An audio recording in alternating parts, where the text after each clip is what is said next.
I'm Sorry I Haven't a Clue, the antidote to panel games.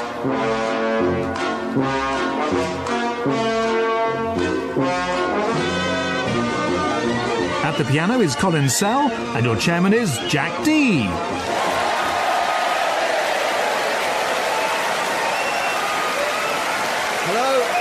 Welcome to I'm Sorry I Haven't a Clue. You join us this week in the fine city of Chichester at the Festival Theatre. Archaeological research has established that this area was the first part of Britain to be occupied by the various subspecies of early man, and there's evidence that Neanderthals mated with humans. It's called Portsmouth.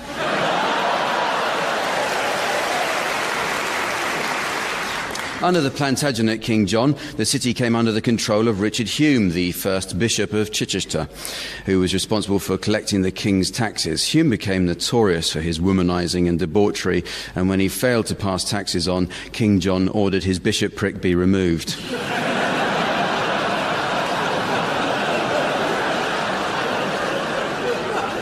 A noted early Member of Parliament for Chichester was William Huskisson. He found his place in history on the 15th of September 1830, when he became the first person in the world to be run over by a train. An avid promoter of steam railway, Huskisson's last words were that he felt chuffed to bits.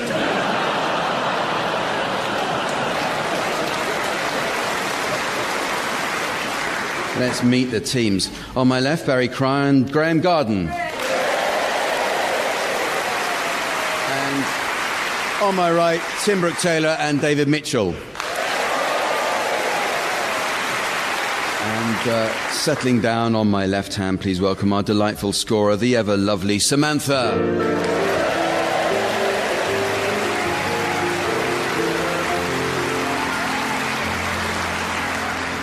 OK, teams, let's get on with this. The first round is called Undelivered Letters.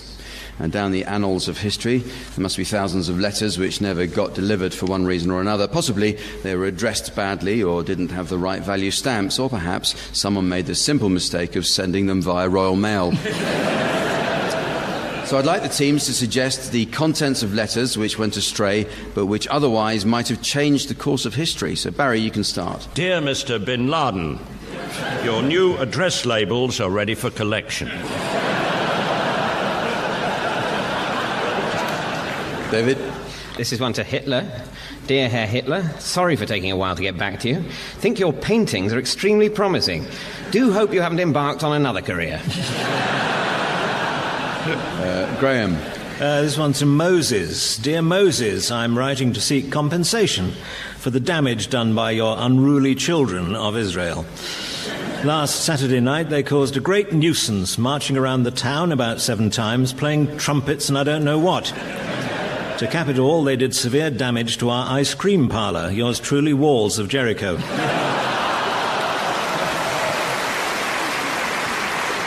Tim?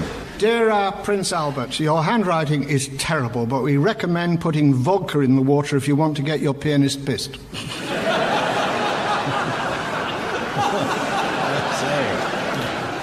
This one's from Marie Antoinette. Dear starving Parisians, I'm so sorry for my insensitive remarks. I had no idea that you didn't have any cake either. One last suggestion, cornflakes? There's one here from William Caxton to the editor of The Guardian.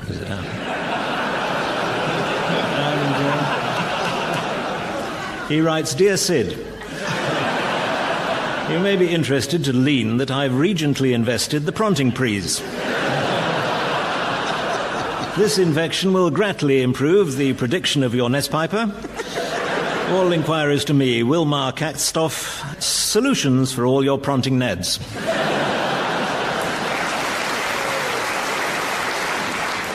Well, it's music time now, with the game called One Song to the Tune of Another. Musical accompaniment will be provided by Colin Sell. By the way, we have to apologise to anyone who thought they'd got tickets for Colin's last concert. It turns out it wasn't.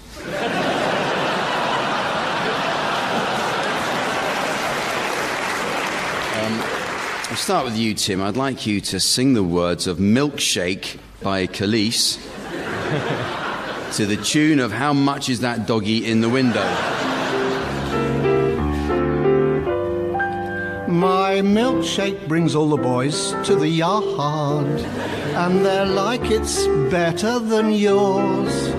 Damn right it's better than yours, I can teach you, but I have to charge. I know you want it, the thing that makes me woof woof, what the guys go crazy for. I think it's time, warm it up, la la la. La la la, the boys are waiting. Woof woof.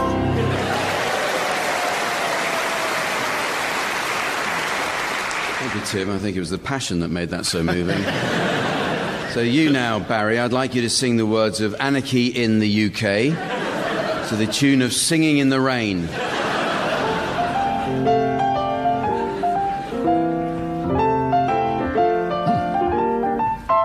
I am an antichrist. I am an anarchist. Don't know what I want, but I know how to get it. I want to destroy the passerby, 'cause I want to be anarchy, no dogs for thee. Anarchy for the UK, it's coming sometime, and maybe I give a wrong time, stop a traffic line. Your future dream is a shopping scheme, 'cause I wanna be anarchy.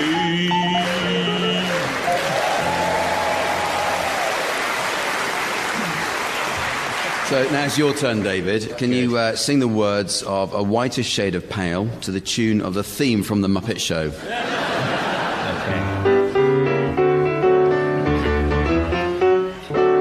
We skipped the light fandango, turned cartwheels, crossed the floor.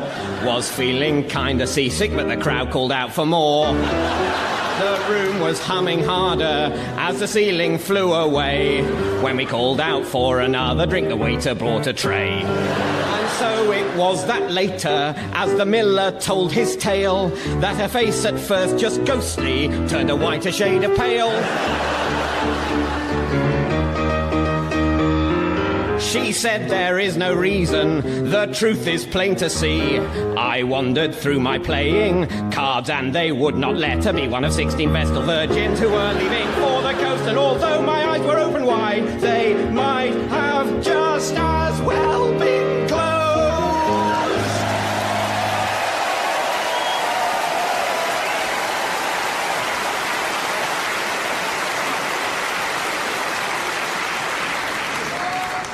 I miss Jeremy. Finally, Graeme, I'd like you to sing the words of I'm Too Sexy by Right Said Fred to the tune of the chorus of the Hebrew Slaves.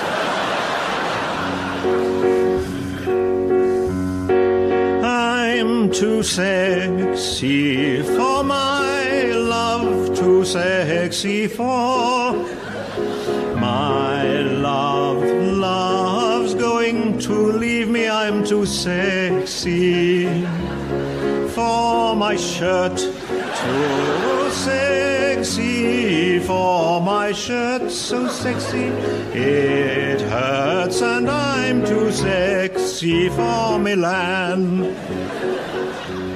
Too sexy for Milan, New York and Japan.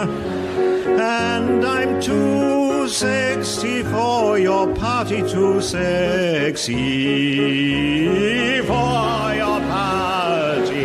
No way I'm disco dancing. I'm a model, you know what I mean.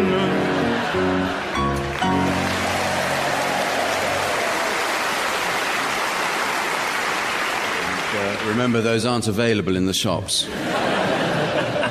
The next game is called Who Am I? And Samantha will now attach a post-it note to each panellist's forehead. And I've written on each post-it note the name of a certain famous person. All attached? Okay. Yep. Thank you, Samantha. Okay, teams, it's time to play Who Am I? Each of you can ask up to a maximum of 20 yes-no type questions to find out who you are. Okay, so you can start, Tim. Okay, is my character female? Oh, No idea. No idea. That's one question you've had now, Tim. One question. Am I Henry VIII? Absolutely correct. Well done, Tim. Right, you'll go, David. Start questioning your opponents. Is my character male? No idea. No, I don't know. Don't know. Not. Well, that's your first question gone, David. Okay, am I Gordon Brown? Yes, well done, David. Yes, it's going very well. Your turn, Barry. Is my character British? Don't know. It's not definite. No. There's one question you've had, Barry. I'm Florence Nightingale, aren't I? Indeed you are. Very good. Finally, Graeme. Is my character still alive? Depends no, I on mean, you. Alive now. Oh, right. So that's your first question gone, Graeme. Yeah, I got it. I'm Peter Andre. Absolutely correct. Well, I think that went very well indeed. I think perhaps next time we'll try the other version with the names written on the outside.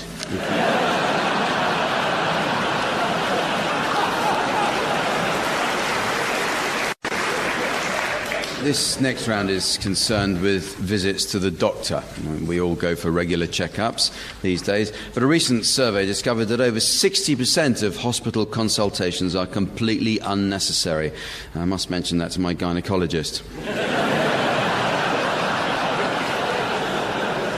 Health scares are all the rage at the moment, with a massive range of types of flu to choose from. There's swine flu that came from Mexican pigs, avian flu that came from French mineral water. And now there's boiler flu that makes you faint when you get the bill from your heating engineer. Okay, well, we'll start with you, Tim and David. You're suffering from an unusual medical complaint and have just been called for your appointment with Doctors Barry and Graeme. You must outline your symptoms to them, and they will be awarded points based on how accurately they're able to diagnose your condition. So the identity of your complaint is now being displayed to the audience via the plasma display screen. For listeners at home, here's the mystery voice. Okay. Tim and David think their father Christmas. Tim and David think their father Christmas. Right, Tim and David, start outlining your symptoms now. There are a lot of things wrong. I suppose if I had to sum it up, I'd say back problems. Yeah, back problems. Yeah, it's a lot to do at this time of the year, isn't it? My work is affecting my health. I'm worried about getting the sack, to be honest. Has this got a Christmas connotation? Well, yeah, you could say it's that. You could say that. Yeah. Well, in many ways it's over by Christmas, but it's, it seems to start earlier every year. Right? Do you Yeah. do you have to travel much in your job? We do. We do have to travel quite a bit. Would you like to sit on my knee? Yeah, we might. Have you been a good boy? Oh, yes, you have, I can see. Yes. Okay, time's up. Your problem is that your father Christmas.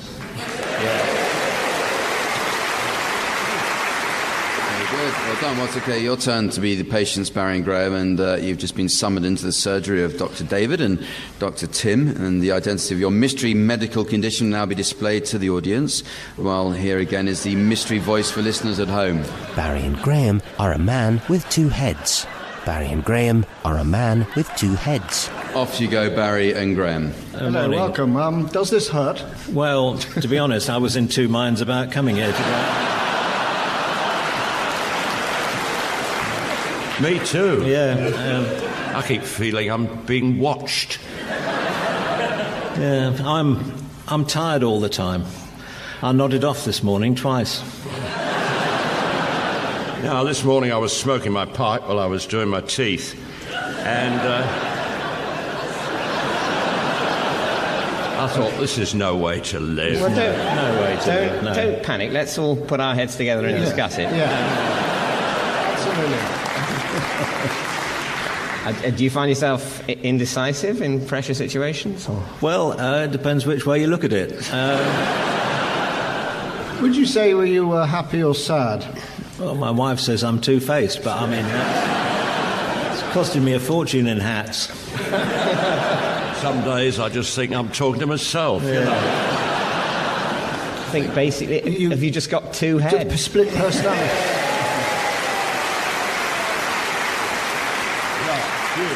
Well done, that's a relief to both of us.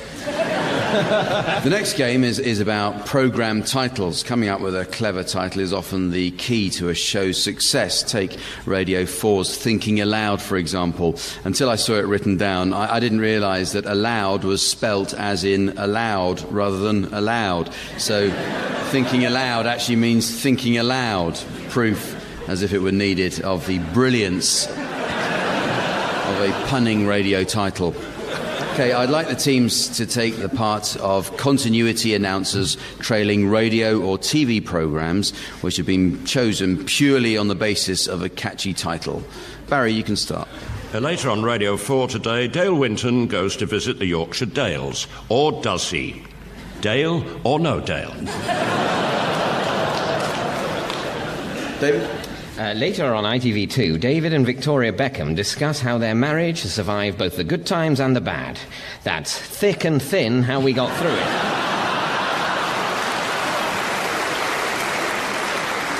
Graeme.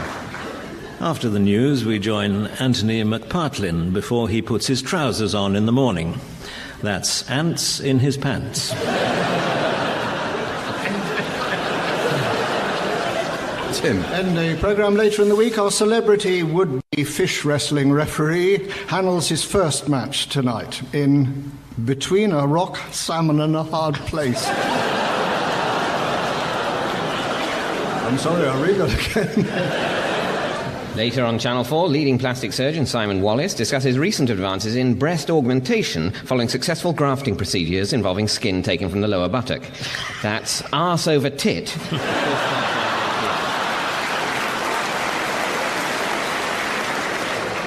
Tonight sees the first episode of our new drama series set in the emergency room of a busy cottage hospital in Devon. At 9 o'clock, tune in to OOR.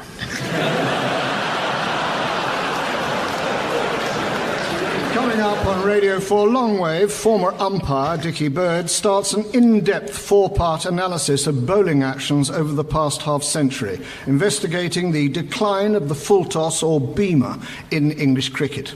That's Dickie Bird in Nobody Gives a Toss later this evening.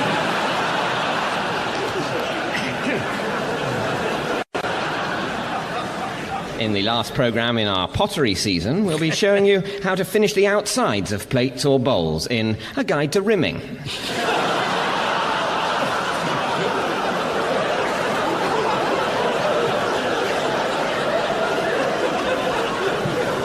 Tonight's documentary tells the strange story of Sigmund Freud and his time as a market gardener.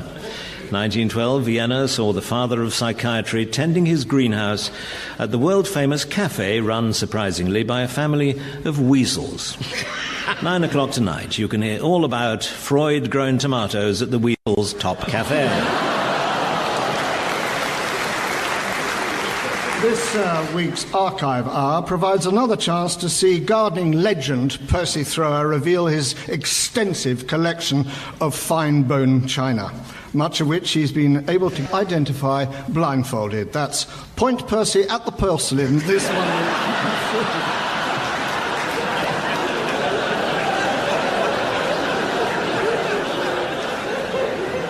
Elderly relatives get a sexy makeover in Grand Designs. The next game is all about helplines. Just this week I bought a CD of the electric organ version of Vivaldi's Four Seasons, but it didn't work, so I rang the helpline, and guess what? They played me a quarter of an hour of it for only £1.50 a minute. Really, what a fine service that was. So the teams are going to recreate the helpline experience for us now. So Tim and David, you are dissatisfied customers demanding your money back. Barry and Graeme, you're manning the phones at a mobile phone company, and your job is to explain why Tim and David are not entitled to a refund. So off you go.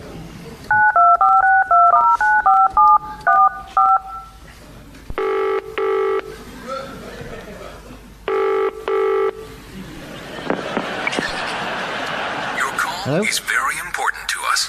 Please hold.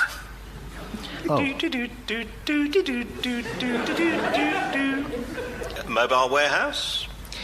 Oh, yeah, we're ringing up about our phone. Hello?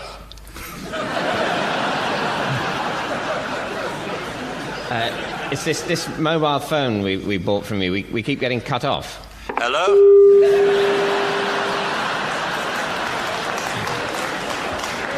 Hello? Hello? Hello? Hello? Are you Still there? there? Yes, Yeah. yes, we're here. We're not happy with our phone. Did you gather that? Oh, really? Why is that? Well, the ringtone we're not Yes. happy with. We can't change it, and at the moment it's a pistol shot. But that will ensure, a quiet environment when you're making a phone call. A pistol shot will do it. After the screaming dies down. You have yourself to yourself. That's what people crave. Yes, and you don't get many missed calls. No. It's also wiped all our addresses and contacts. Well, that's our fresh start offer. You relive your life. And make new friends. Indeed. Yes. Also, the predictive text on it is obscene. Always comes out as various slang terms for genitals. Well, it's predictive, sir. You're bound to say it one day. Quite possibly in a few moments' time.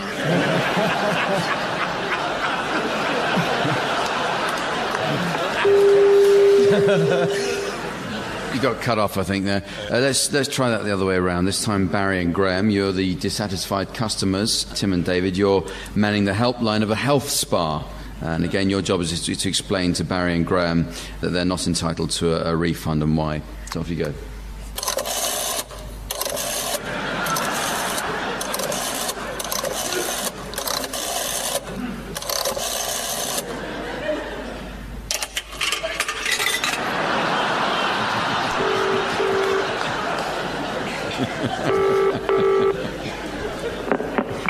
Hello? Hello? Hello? Hello? Hello, have you put the coin in? Yes. Hello? Look, my back's gone out. Well, tell him to Where's come back in.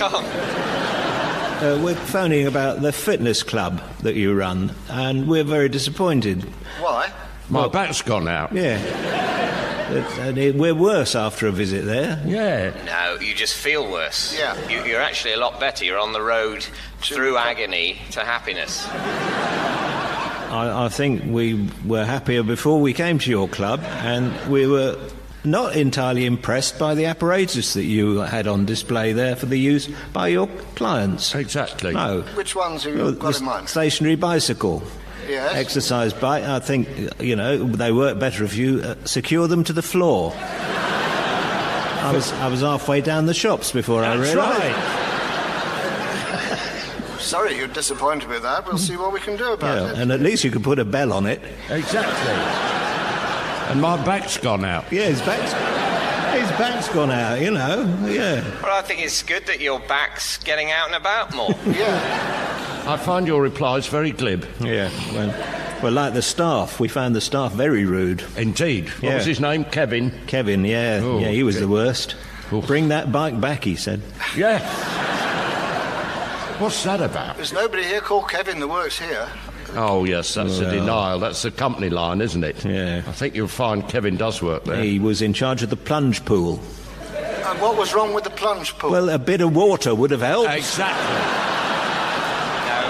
No, we can't. I'm sorry. Sorry, we'd love to. But there's all the drownings. We had to... It's just health and safety, Yeah. basically. We can't. But I hurt me head.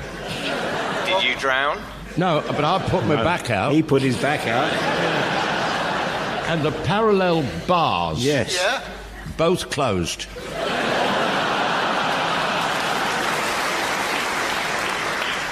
I mean, Kevin, it was Kevin who said to me, do you want to try some push-ups? I said, yes.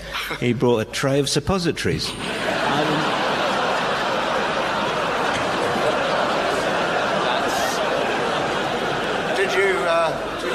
Did you not enjoy that? I didn't, and he put his back out. Exactly.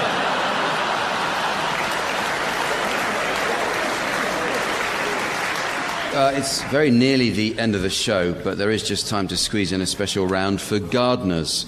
We should remind listeners who are tidying their gardens at this time of year that burning piles of damp leaves can cause a lot of annoyance to neighbours. Another good one is to park across their drive. So before we go, we'll have a round of Gardeners Film Club where I invite the teams to suggest titles of films likely to be popular with an audience of gardening enthusiasts. So, David, you can start us off. A strimmer runs through it. Barry. The Night My Cucumber Came Up.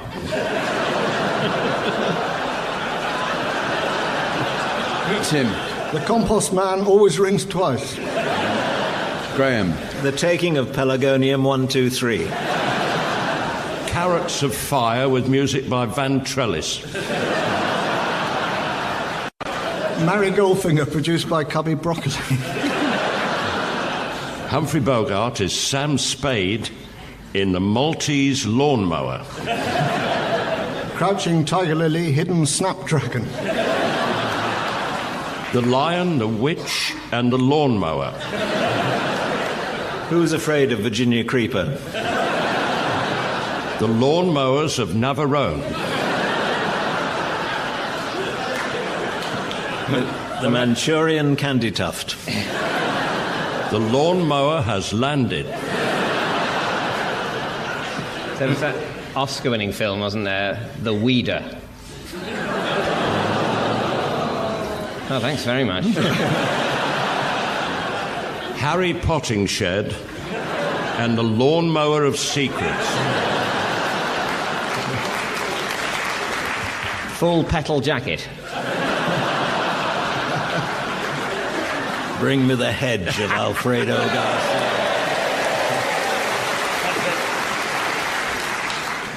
And so, ladies and gentlemen, as the celebrity chef of time gets his finger stuck in the pasta maker of destiny, and the pasta maker threatens she'll take legal action,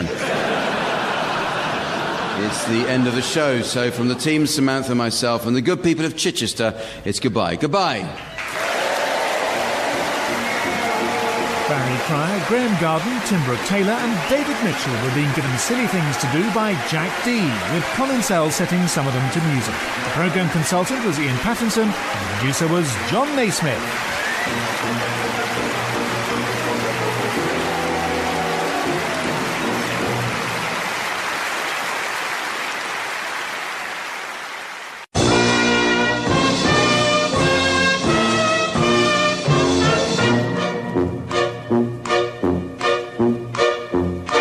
We present I'm Sorry I Haven't a Clue, the antidote to panel games.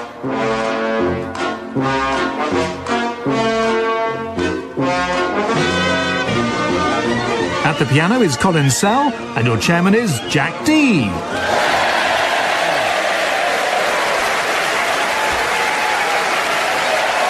Hello, and welcome to I'm Sorry I Haven't a Clue.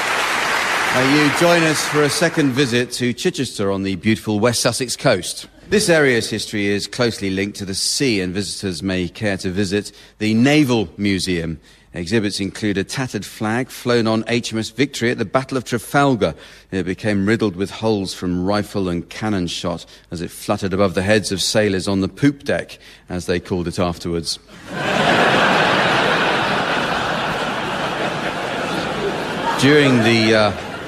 During the 18th century, this coastline became notorious for the smuggling of brandy and tobacco. But these days, it's more likely to be people who are smuggled.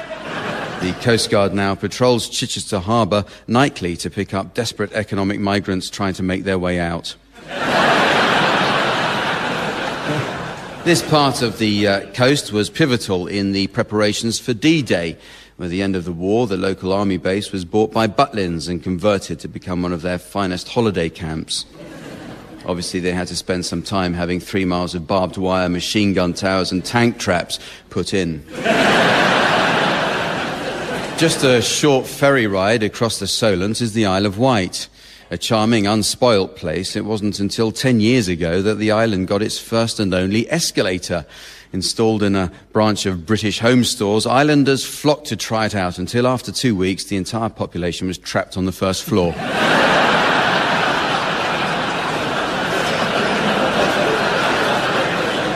Under the current economic climate, the nearby town of Bognor Regis.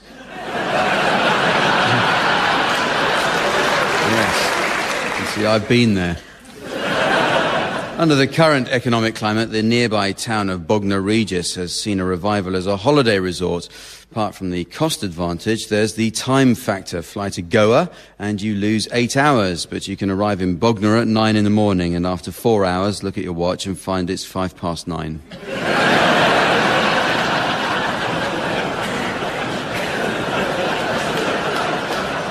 A few miles to the west of here is the city of Portsmouth. Immigration statistics have revealed that Portsmouth is home to Britain's second largest group of Bolivians after London. A hard-working people, the Bolivians settled in Portsmouth to escape the fascist regime and summary police executions back in London.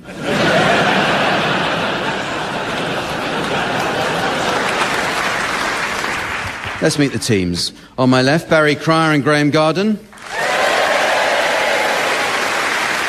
And on my right, Tim Brooke-Taylor and David Mitchell. And please welcome the lady whose entry is always warmly welcomed, our regular scorer, the delightful Samantha.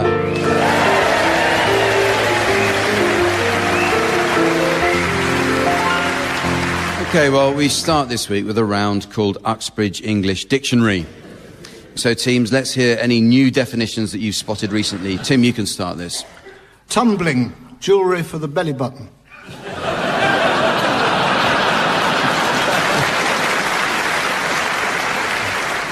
David? Manchester, a specialist in cosmetic surgery for ladyboys.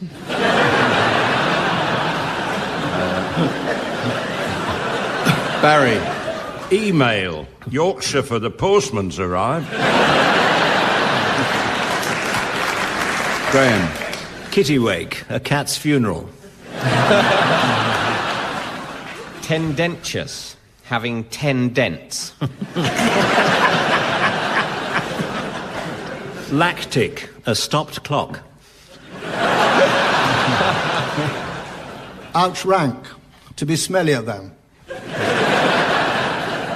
Lambada, a sheep with no legs.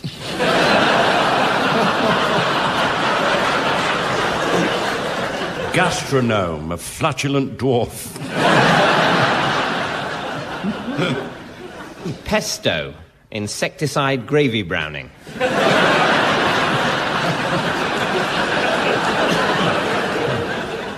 Sheep dip, unpopular buffet item.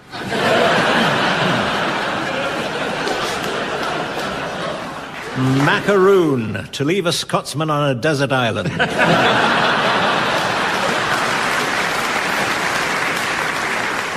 Hydrangea, a warning from Tonto.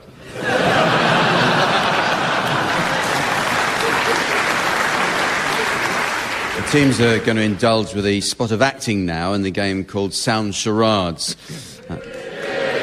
This was inspired by the old TV favourite Give Us a Clue, where teams used to mime the titles of books or films. In the original game, the teams were silent while the audience went wild with enthusiasm. This version is a neat reversal of that. The undisputed mime meister of Give Us a Clue was, of course, Lionel Blair, whose best ever score is still recalled with admiration by Christopher Biggins. It didn't start well, but then Lionel suddenly came from behind with his steamboat willy.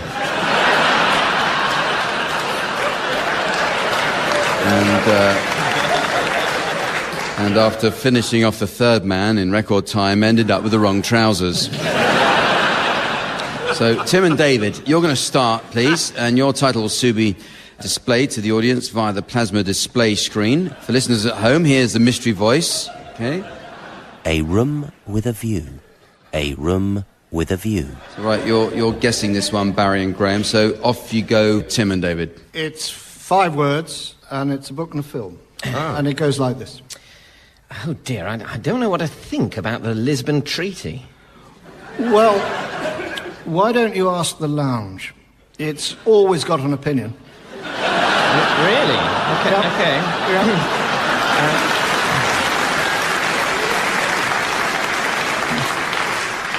Lisbon, any help there? Not specifically. Does Lisbon occur in the title of this? No. Lounge? No.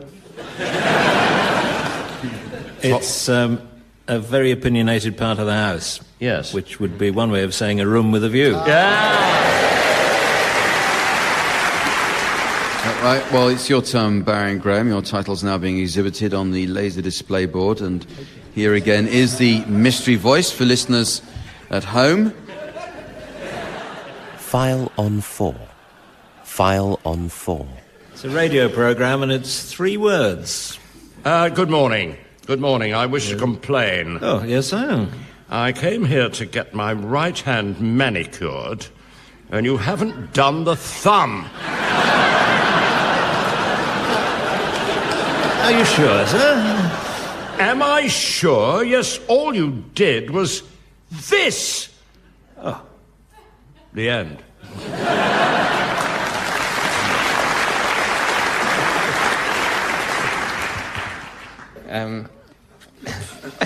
Could you do it again, please? No. Can't remember Can't anything else stand that was repeat. of interest. It's just It wasn't really. nothing like sitting in a room with hundreds of people thinking you're stupid. But you must know that sensation.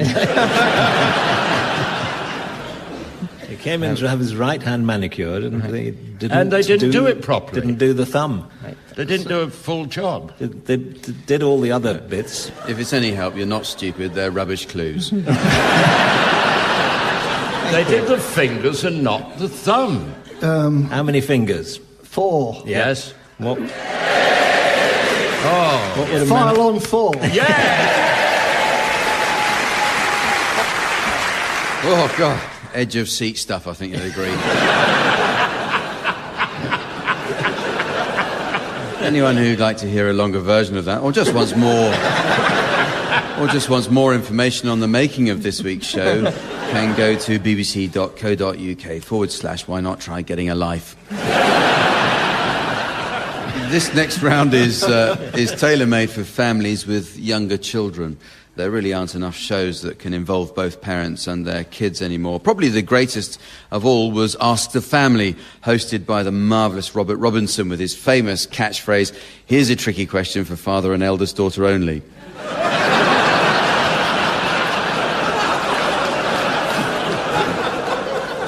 Hang on, that's an Austrian High Court judge. Sorry. Okay. I've got some children's playground rhymes which are incomplete, and the team's task is to guess what the endings might be. We'll start with you, Graeme. Can you complete this playground rhyme when I read it? Teddy bear, go upstairs. Teddy bear, say your prayers. Teddy bear, turn out the lights. Teddy bear, don't do that.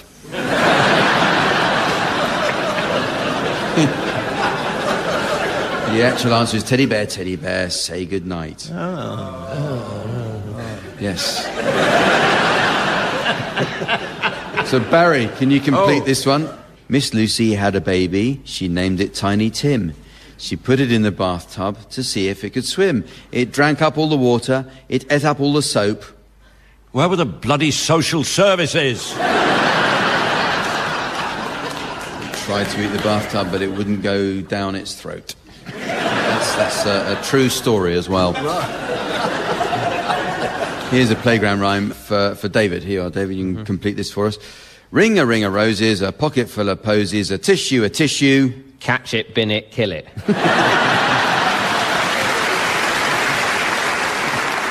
Tim, how about this one? Ipperdiperdation, my operation. Ipper Duke, do you want to have a Luke? It's how many... Well, go on, do you? No, that's such a horrible thought, I can't go on. Graeme, can you complete this one? Here we go, Looby Loo. Here we go, Looby Light. Here we go, Looby Loo. That was a party political broadcast on behalf of UKIP. All on a Saturday night. Barry. Not last night, but the night before, 24 robbers came a-knocking at the door. I came downstairs for them to see, and this is what they said to me. We're canvassing on behalf of the Conservative Party.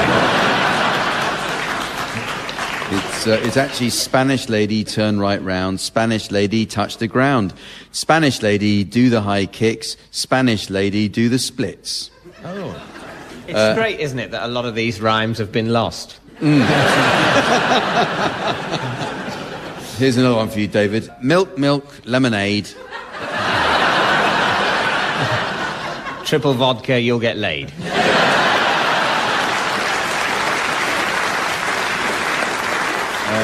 Tim, 1 potato, 2 potato, 3 potato, 4, 5 potato, 6 potato. And to follow, Mr. Prescott? Okay, here's one for any of you to have a go at. Ip, dip, sky blue, who's it? Not you. Not because you're dirty, not because you're clean. Because I think you're lying when you say that you're 16.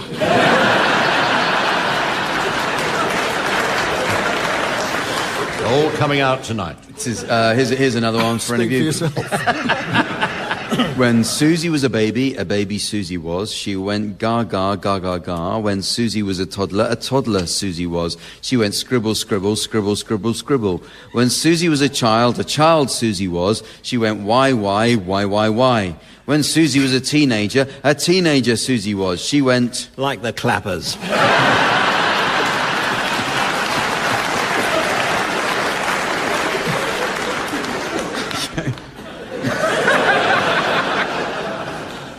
Shine up your buttons with Brasso, it's only tuppence a tin. You can also buff up your arso with a handkerchief soaked in gin.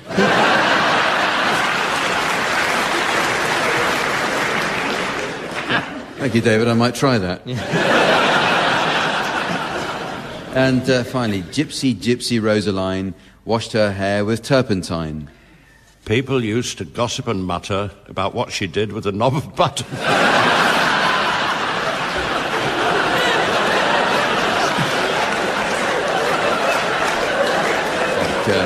You cleaned that up, didn't you? I did. I think we'll stop it there before it gets any more disturbing. It's now time to play the game called Mornington Crescent.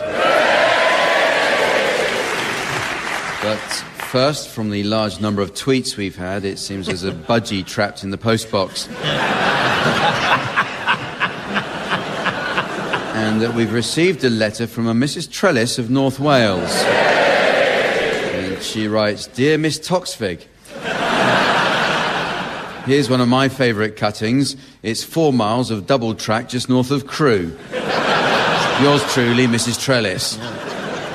Right, so this week we'll be playing the popular and always fascinating trivia Mornington Crescent. So teams, I hope you've brought your London Underground fact books with you, as I'm looking for a high-scoring game. It's played more or less to Mortimer's 1952 variation, but without the huffing. You can start, Tim. No huffing. No huffing. 1952? Yep. Not the revised? No, the original. No huffing. No huffing. Well, I go for... No, one. I think I'll go for... No, Victoria. Why? Because twinned with King's Cross, it's recorded the highest number of tube suicides each year. Oh, well, fair enough. That's a good start. Yeah. Thank you very much. Well, St John's Wood. Oh, yes. I do St John's Wood. Yeah, that's... No, Which, as everybody knows, is the only tube station name which does not have any letters of the word mackerel in it.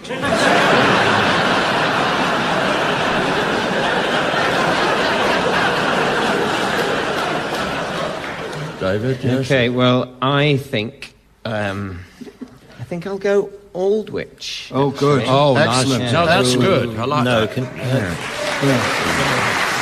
You've played this before, haven't you? It seems Aldwych. like it. And that's because firstly, it's closed, Yes. which I think is interesting. And also it's featured on level 12 in the game Tomb Raider.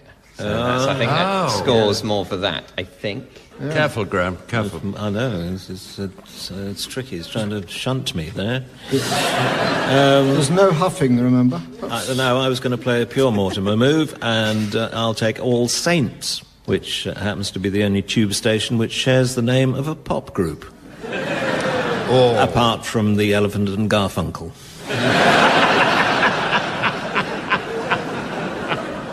All Saints, you say? All Saints. Angel.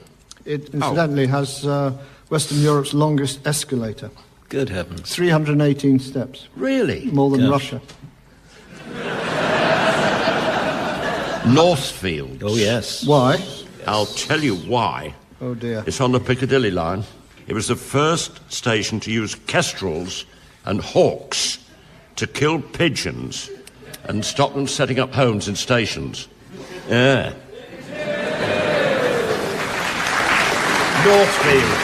I would have to pick you up on one point there, Barry. I don't think Northfields being on the Piccadilly line is trivia. That's just obvious when you look at the map. But the ancillary information is trivia. Yeah. Right, please don't waste our time again with stuff that isn't trivia. My God, you're good, Jack. Yeah. Well, someone has to be. Yes.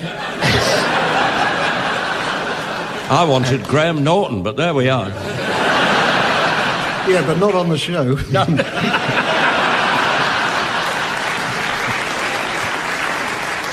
I'm going to go Chancery Lane, shortest escalator on the system.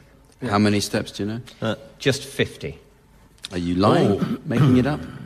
Or do you know it to be 50? Is that a trick question? No, it's not. It's quite straightforward. I know it to be 50, although I will own that isn't the minimum number of steps possible in an escalator, which is 1. I would say it would have to be at least 2, so that when it goes round, you haven't got a blank bit. Yeah, one step, if it was big enough, would be a lift. Never mind, it's good. Chancery. Chancery. Oh, God. Piccadilly? Yes. Do you know, on the Piccadilly line, Piccadilly's on the Piccadilly line, which is not trivial. Exactly. But what is trivial is that commuters, hearing a recording of the phrase "mind the gap" on the Piccadilly line, are listening to the voice of Tim Bentinck, who plays David Archer in The Archers. Good Lord. Yes. So I've got to go Upton Park. Oh. And why would that be? Because backwards it's crap not poo.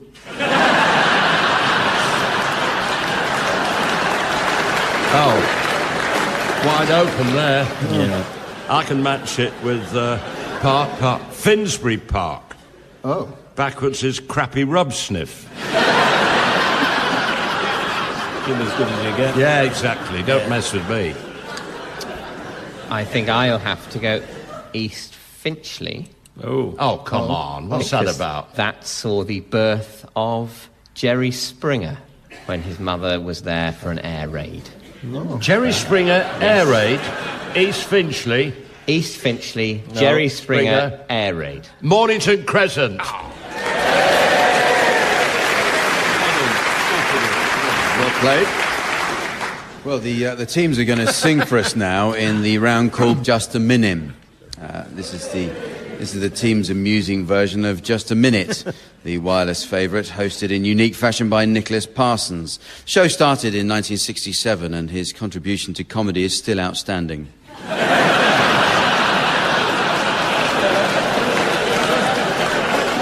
Okay, so the song I'd like you to sing without repetition, hesitation or deviation is The Rain in Spain. And would you please start? David.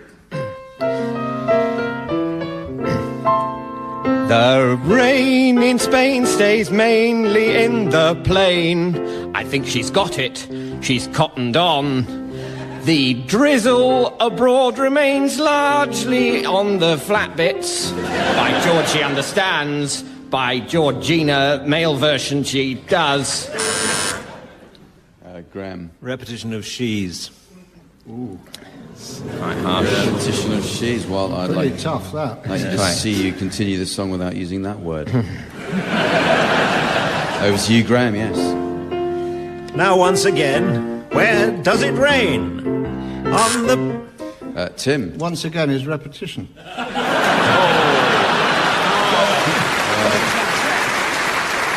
Strictly speaking, not a correct challenge, but the audience enjoyed it so much. I'm going to give you a point for it, Tim, a very skilled and long-time player of the game. So I have to give it back to Graeme. On the plane, on the 747, and where's that soggy flat prairie? In Iberia, in that bit just next to Portugal, the downpour in Europe remains largely what? Hesitation, deviation and repetition. Tim, I think I have to give that to Tim. I think you... Barry. Can I join in? You can indeed, yes. Do you want to take over? Where are we? Chichester. Have the visitors been? Come on, you're not in the day room anymore. The deluge in Iberia remains chiefly in the lowlands. In Hertford, Hereford and Hampshire, hurricanes hardly happen. How kind of you to let me come. Repeat. What is the location of what? Repetition. You're on my team. So was a repetition of what, Graeme? Repeat, he said repeat. He said repeat twice. No, just No, once. I just said it once. But repeat once is repetition. Oh, I see. Graves. I thought you'd have found that an amusing challenge. Apparently not. How do you repeat once? I can't Say give you once, that. That's once. not... Once again. Not really. You've got me. Yeah. I mean, I'm so far past caring anyway. But I could end it with a gong. Yes. But I'm not going to. Oh. Okay, it was repetition. It's over to Graeme. You're Oh, right. That was it? Hesitation.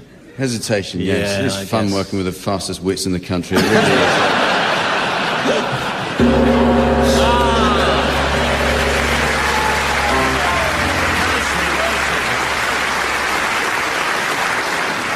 Well, it's very nearly the end of the show, but there is time to fit in a round of Proverbs. Now, as Tim was worried I might struggle with this, he kindly gave me the benefit of his Cambridge University education to explain that Proverbs are sayings which express a truth based on common sense or the practical experience of humanity, and they're often metaphorical, or if a proverb is distinguished by particularly good phrasing, it may be known as an aphorism. And a good example of that is, nobody likes a smart-ass, Tim.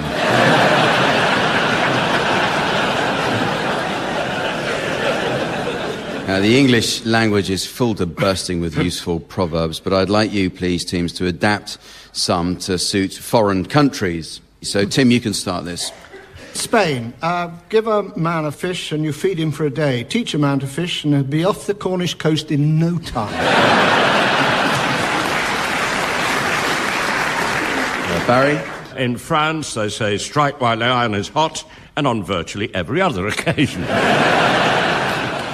David?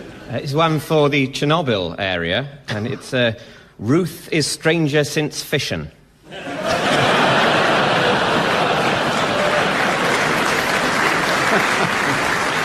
Graeme? Another one here for France. Sarkozy is the lowest form of wit.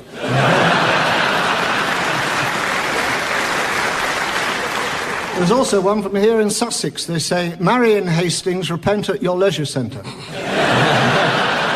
I've got one for Zimbabwe, actually. Oh, really? If you can't beat them, why arrest them?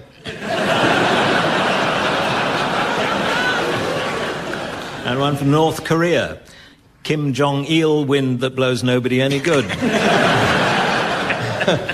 I've got another one for Korea, actually. Oh. Every dog has its day, just check the best before date.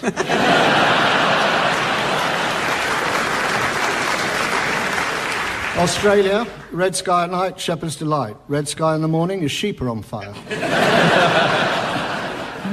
Go on for Sweden. One swallow doesn't make a satisfying film.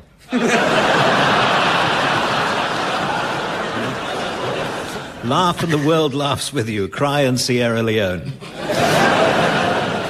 Well, I've got one for China, which is two wongs make a wong.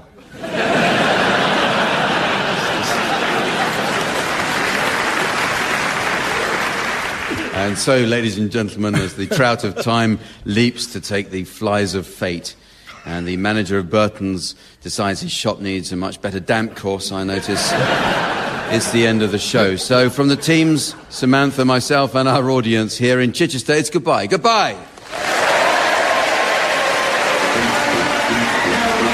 Barry Cryer, Graeme Garden, Tim Brooke-Taylor and David Mitchell were being given silly things to do by Jack Dee, with Colin Sell setting some of them to music. The programme consultant was Ian Pattinson, and the producer was John Naismith.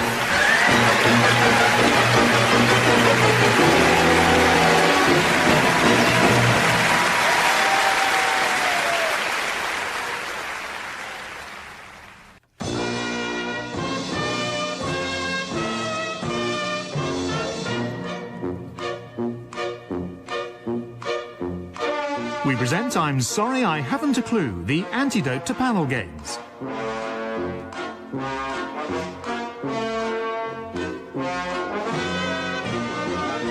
At the piano is Colin Sell, and your chairman is Jack Dee.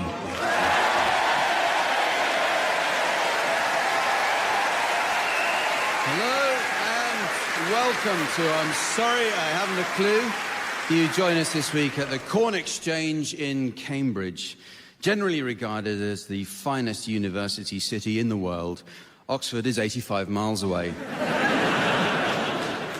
Notable Cambridge alumni include theologian Desiderius Erasmus, the most influential humanist of the Northern Renaissance, Sir Isaac Newton, who defined gravity and the three laws of motion, Charles Darwin, whose Origin of Species challenged the entire basis of Western religion, and Graeme Garden, who knocked over a cardboard model of the post office tower with a fluffy kitten.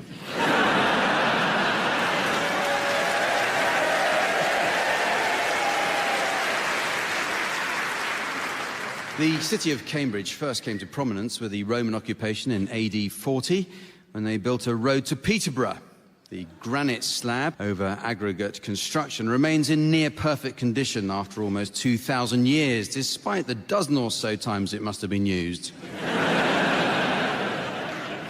The fine straight roads of East Anglia were constructed to ease military transportation by the famous 7th Legion, who considered themselves an elite force secure in the knowledge that the roads were built solely for their use. The equivalent today would be BMW drivers. We are today guests of the Cambridge Corn Exchange.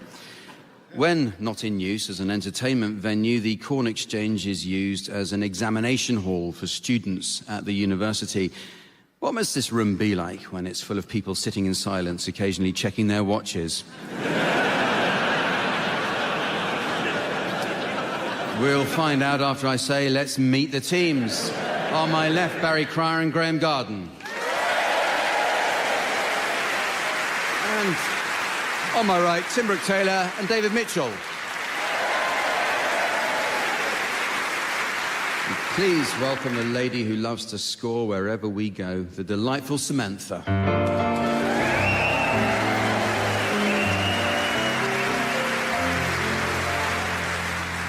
Okay, teams, the first round this week is called Round 1. And it's about movies. There's little to beat curling up in front of the TV with a classic British film to enjoy. I used to love that one set in a POW camp where they dressed a wooden dummy up in army uniform. Michael Caine, I think it was. Many famous movies have follow-ups or sequels, but what about prequels? So, teams, your suggestions, please, of movies that might have preceded some well-known films. Barry, you can start. You won't believe what Private Ryan's gone and done. Tim. FF, which is the prequel to Gigi. David. Cheese-based late supper on Elm Street.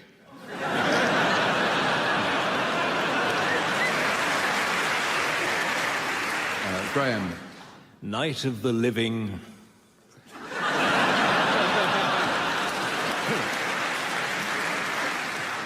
The man who knew enough. Groundhog Day.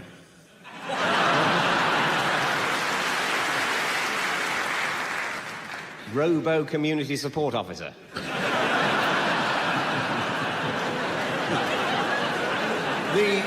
The prenatal ultimatum.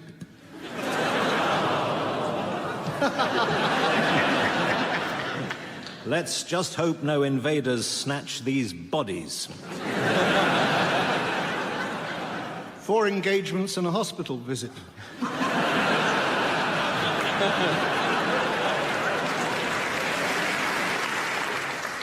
Start up the Khyber.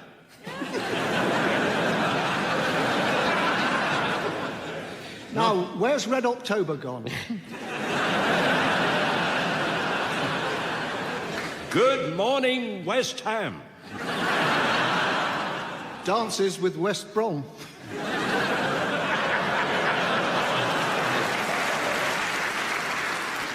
Dial L for libel. The Cruel Bee. A cracking night at Tiffany's. Build your wagon.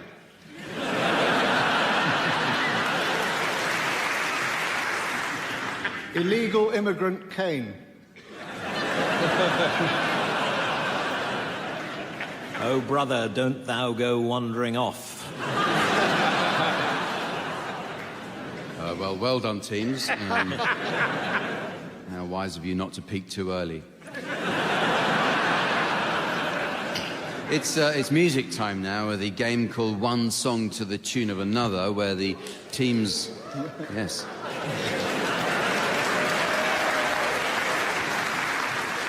It's always best to applaud before these rounds, I find. Where the teams sing the words of one song to the tune of a different song. Now, I know exactly what you're thinking, teams.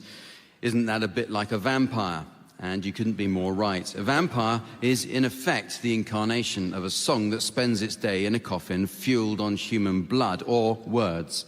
At night, however, the vampire comes out of the coffin to find fresh blood or different words. And this was the subject of many an old horror film.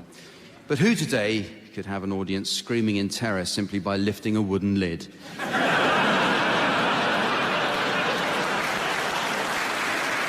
At the piano, Colin Searle.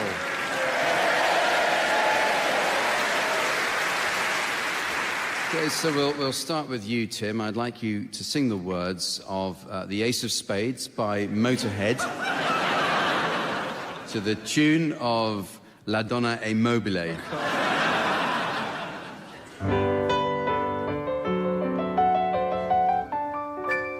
If you like to gamble, I tell you I'm your man. You win some, lose some, it's all the same to me. The pleasure is to play, makes no difference what you say. I don't share your greed, the only card I need is the Ace of Spades, the Ace of Spades, playing for the high one, dancing with the devil, going with the flow.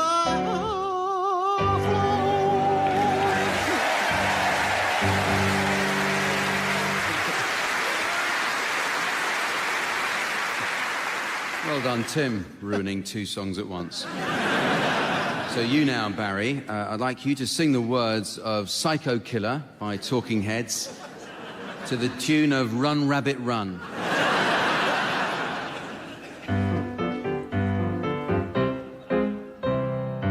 I can't seem to face up to the facts. I'm tense and nervous and I can't relax. I can't sleep because my bed's on fire. Don't touch me, I'm a real live wire.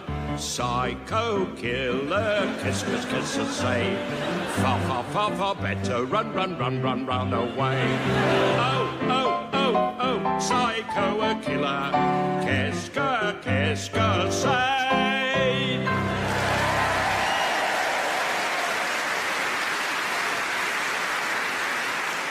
Thank you, Barry, and don't worry, we'll just tell everyone that your hot water bottle burst. So, your turn now, David. I'd like you to sing the words of Sometimes When We Touch to the tune of the Lambeth Walk.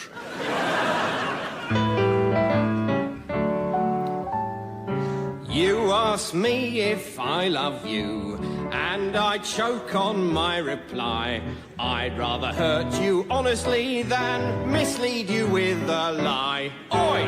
And who am I to judge you on what you say or do? I'm only just beginning to see the real you. Oi!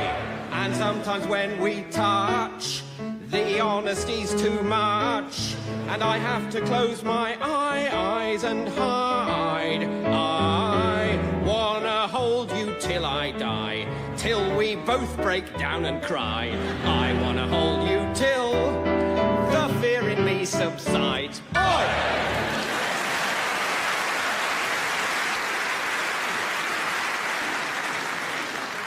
Finally, Graham, I'd like you to sing the words of Wannabe by the Spice Girls to the tune of Scotland the Brave.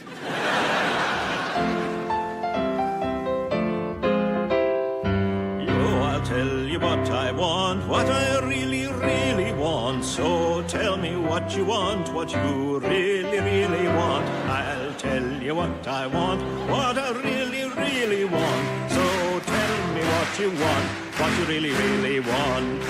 I wanna ha, I wanna ha, I wanna ha, I wanna ha. I wanna really, really, really wanna zig-zag ha. If you want my future, forget my past. If you wanna get with me, better make it fast.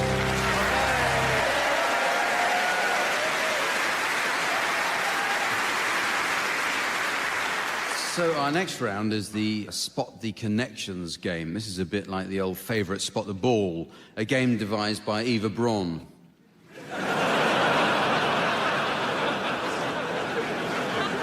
That joke was sent to us by Mr. Martin Bormann of Argentina. The game is all about spotting connections between a list of people or items. Teams, your job is to work out what connects them. So the first of the lists goes to you, Graham. Staying in bed, peanut butter, vomiting, hot showers, rubbing lemon into your armpit, and chocolate. I recognise that. That's a student timetable. They're all hangover cures. Good. Same thing. So, Tim, here's one for you. Can you connect this list? Bad art, antique vibrators, toilets, lawnmowers, genitalia, footwear, and presents for Kim Jong-il.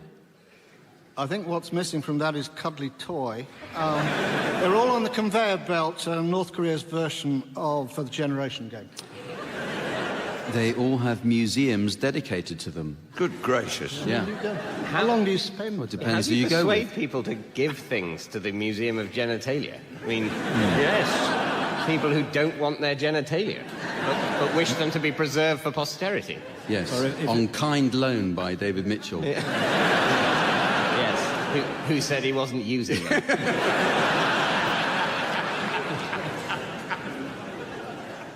Barry, can you connect the following? Jack Dee, William Shakespeare. Fairly obvious, I would have thought. Margaret Thatcher. Fern Britton and Bing Crosby. All proposed hosts for I'm Sorry I Haven't a Clue. And I wanted Fern Britton. So did I. Actually, they all were or are parents of twins. Oh. Yeah. Something I didn't know until tonight, so...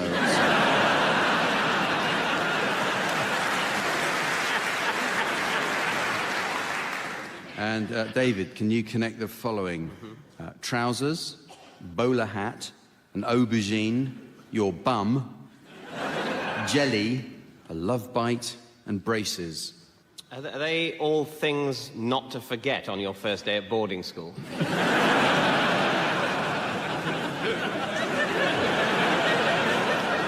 Oh dear, are we about to hear about the bullying again? In actual fact, they're items that Americans have different words for. Americans say trousers are pants, an aubergine. There are many different words that the Americans use. Americans say sidewalk, and we say please and thank you.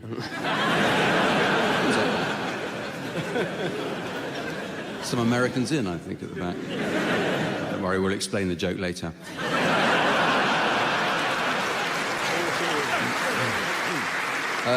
Another one for you, Graeme. Can you connect the following? Backwind, baggy wrinkle, bottomry, double-ender, gusset, and spanking. Good Lord, they're my solicitors.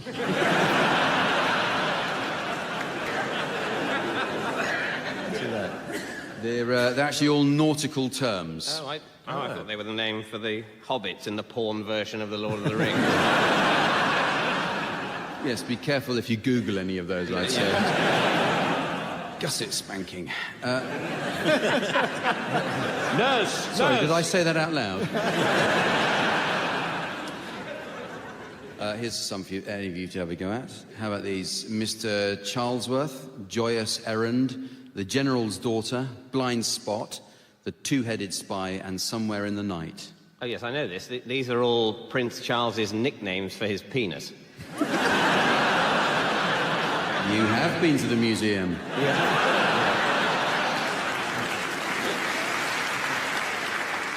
Yeah, so you get a free tour if you're a benefactor. Nice to visit it, though. In actual fact, they are, this is a bit of trivia, all films or TV shows in which Michael Caine played bit parts. Manhole. Stewardess. Ugly. Lazy. Stupid. These are the original names of the Spice Girls.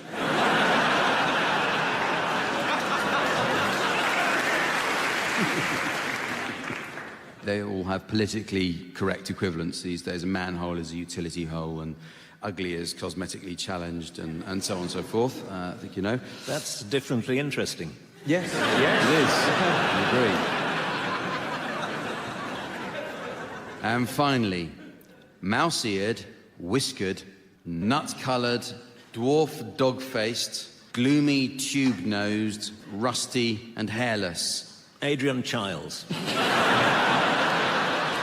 They are all types of bat. Well, the next round will involve a certain amount of fun being poked at the BBC's commissioning process. In fact, it's often said the BBC is run by a Cambridge mafia, so I'd better be careful what I say. I wouldn't want to wake up to find a severed port decanter in my bed.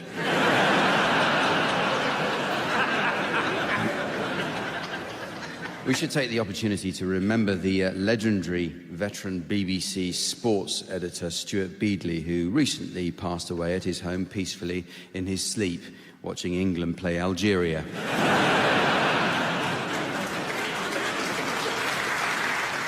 Nothing is more important to the successful commissioning of a show than its title. So, teams, I'd like you to introduce some programmes that have been commissioned solely on the basis of a clever or punning title. David, you could start this one. Now on Radio 4, an acute sufferer from OCD talks movingly about how his condition, which results in an obsessive hoarding of all bodily excretions, led to an even greater than normal sense of violation when he returned home to discover he was being burgled. In Are You Taking the Piss?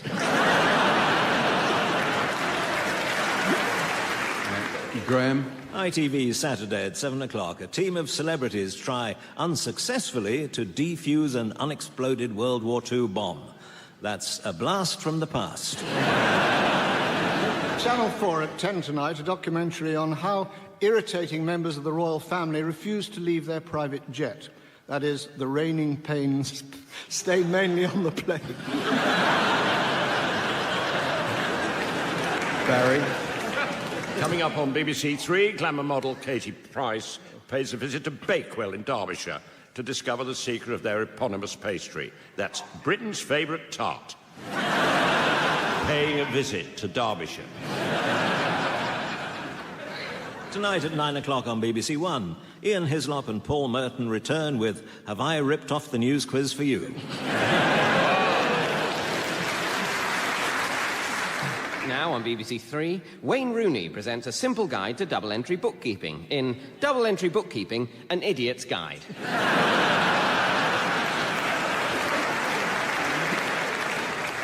At 10 o'clock, we trace the England team's track record in the Soccer World Cup since 1966. That's Lost on Channel 4.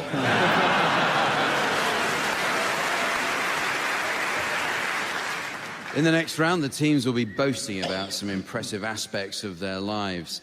According to his website, today's guest, David Mitchell, has won the British Academy Television Award for Best Comedy Performance, Best Television Actor at the Comedy Awards, a Royal Television Society Award, a BAFTA for Best Situation Comedy, Best TV Comedy at the South Bank Show Awards, and a Golden Rose of Montreux, all in the last 4 years. Well, David, between them, our 3 regular team members have been in the business for nearly 130 years. And no one's ever heard them going on about winning awards.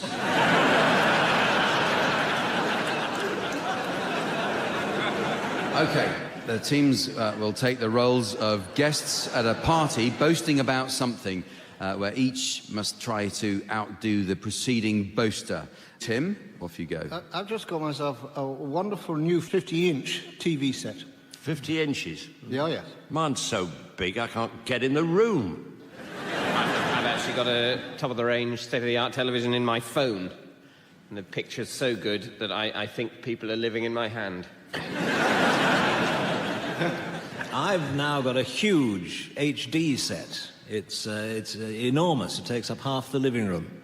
But I do get a beautiful lifelike picture of half the living room. I've got the new intravenous one that you get the full high-definition picture on your eyeballs. Oh, you're still on the intravenous. Yeah, no, I've got the full flesh 3D, where the people on the screen actually enter your life and befriend you. Yes, there's not much choice, though, is there, on that? I've got a satellite television now. I have to go up in a rocket to watch it.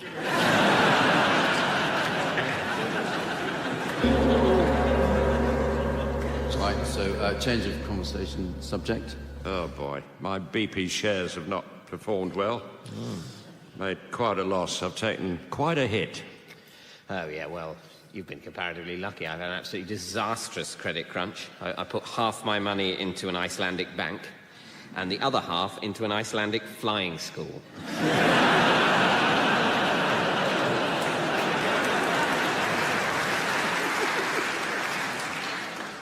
Goodness knows when I can retire my pension, you see. I can't keep up my pension. I'll have to retire 10 years ago. I think you did. Yeah, well, I was advised, because of the recession, to put all my money into short selling, but then it was the wettest summer on record. Shorts went through the floor, so... I put everything into Y-fronts. Quite a...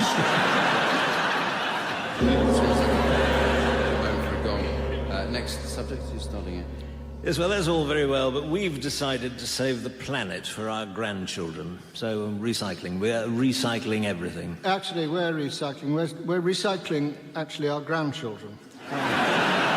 We're giving them to someone who really needs them.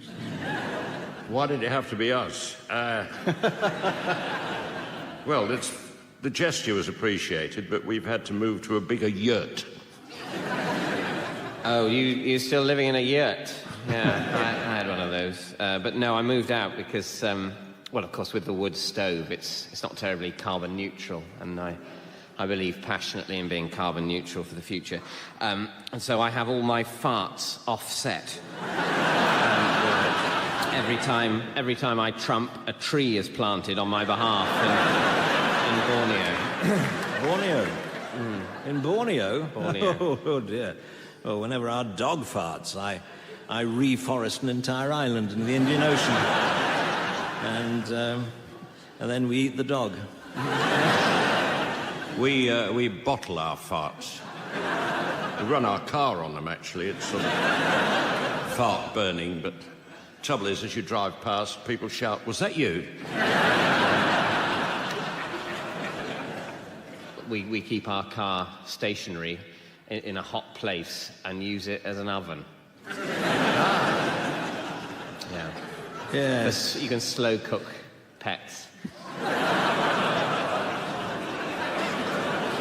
Yes, we tried that, but now we've got a real oven that burns argers. Well, we're not fond of eating, even, and have ceased to eat anything except ourselves. And are gradually recycling ourselves from the feet up. Right. Who said that?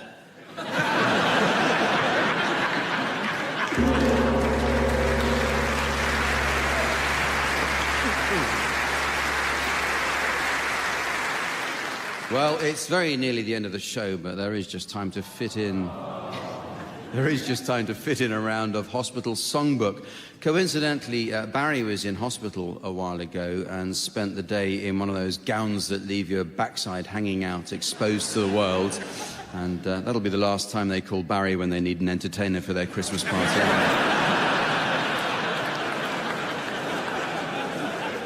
Okay, teams, your suggestions, please, of song titles likely to appeal to an audience of hospital patients, doctors, and nurses. So, David, maybe you could start. Another one bites the dust. Barry. Papa's got a brand new bag. Tim. They left my heart in San Francisco. Graeme. Hold it, flashbang, wallop, what a fracture. I want to hold your gland. Careless sister. See what the boils on the backside will have. Cold finger. They can't take that away from me. Do you really want to hurt me? Doctor, no. Great bowels of fire. I got flu, babe. Knees up, Mother Brown. Hey, you, get off my commode. Brown girl in the ring, show me emotion. Crazy little thing called morphine. Doobie doobie doobie doo doobie doobie doobie doo doobie doobie doobie doo.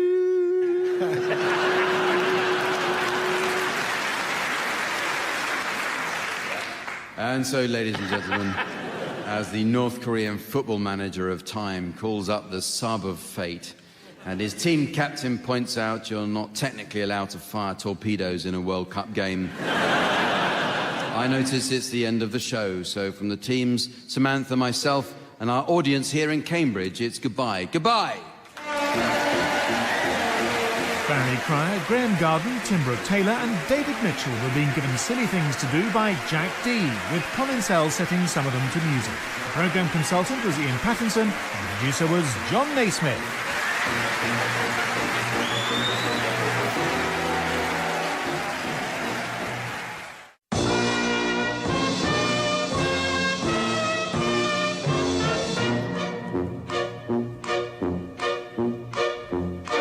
We present I'm Sorry I Haven't a Clue, the antidote to panel games.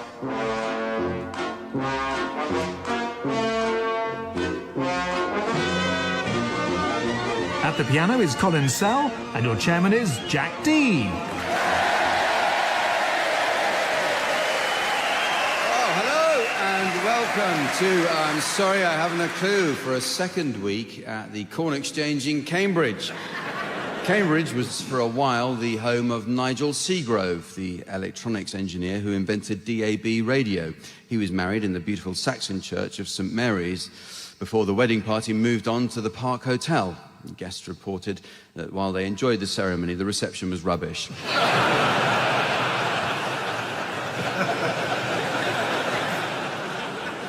Early drafts of the ever-popular children's stories of Winnie the Pooh were written here by A.A. Milne, just before he started his breakdown recovery service.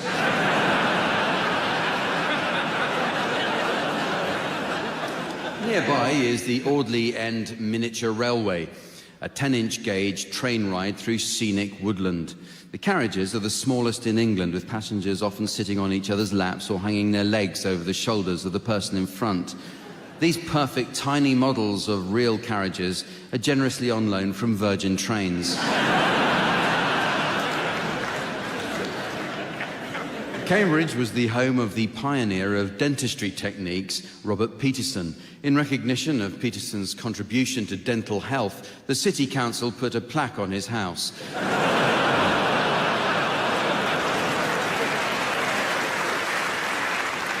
But he came out and scraped it off.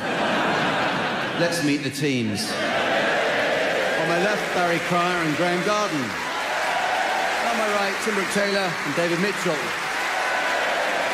And always ready to keep a keen eye on the team's points as they grow. Please welcome the delightful Samantha.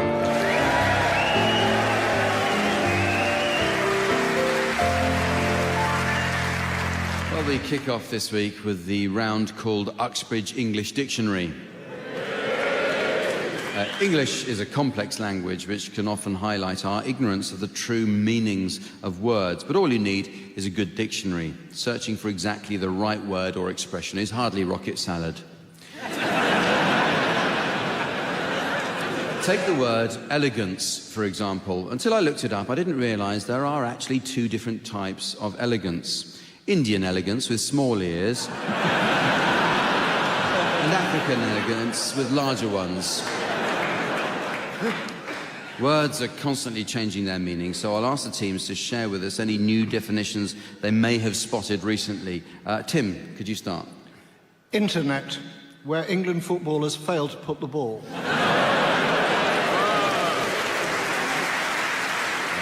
Graeme. Neutron, Ronald the Newt.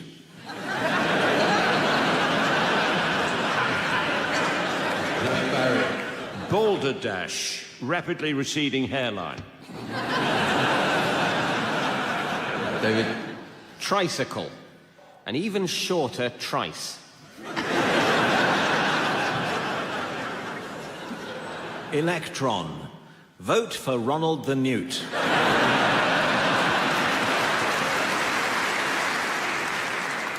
Phlegmatic, battery-operated handkerchief.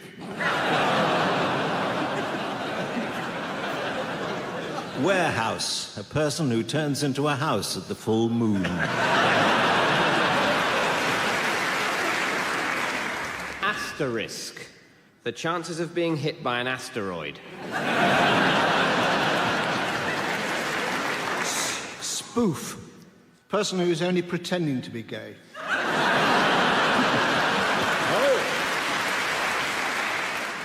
Article, tease a pirate. Fallacy, like a penis.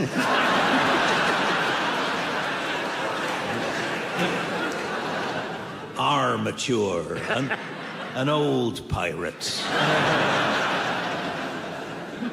Pillage, a pharmaceutically dependent village. Pastoral, too old for foreplay.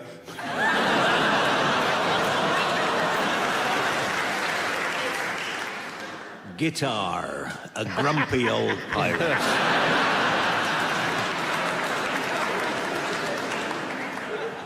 Lambshank, Sean Connery's sheep has drowned.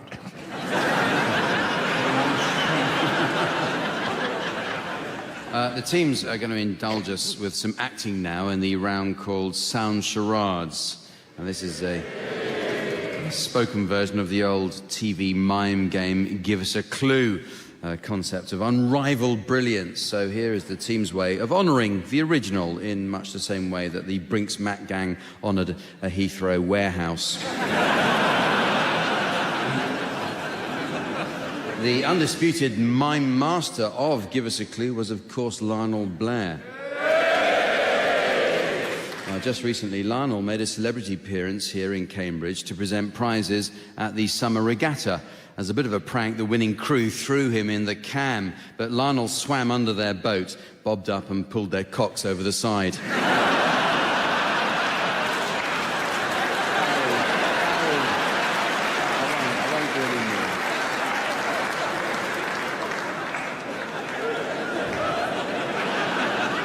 So, Tim and David, you're to start, please, and your title will shortly be displayed to the audience via the laser display screen. And here's the mystery voice for listeners at home. The Daily Politics. The Daily Politics. It's 3 words and it's television. And it goes on. Yeah. Polly, pretty Polly, are you all right?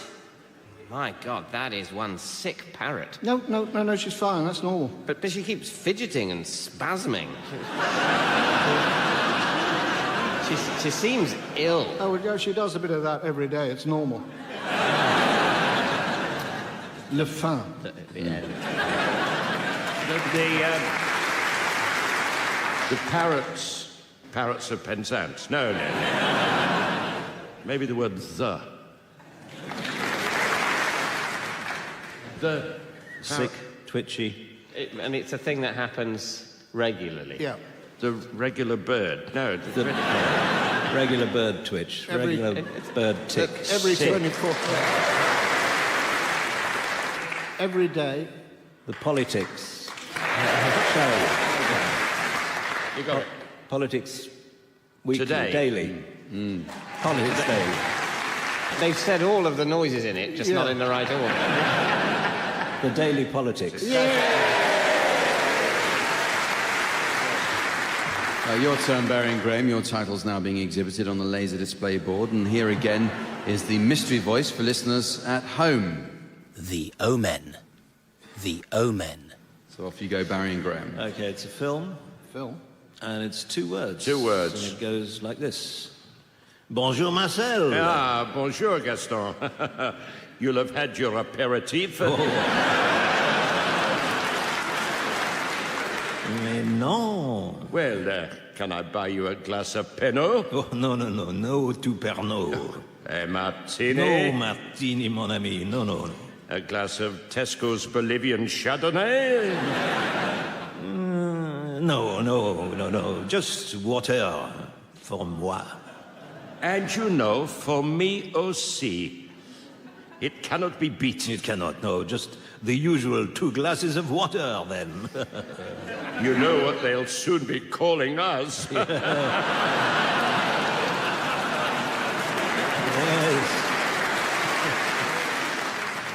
Does the word O come into it? Yes. What are the O films? There were 2 of us. Oh, dear. Or O2, I think that's an arena. Yeah. We'll be known as the Men of Water. The O something.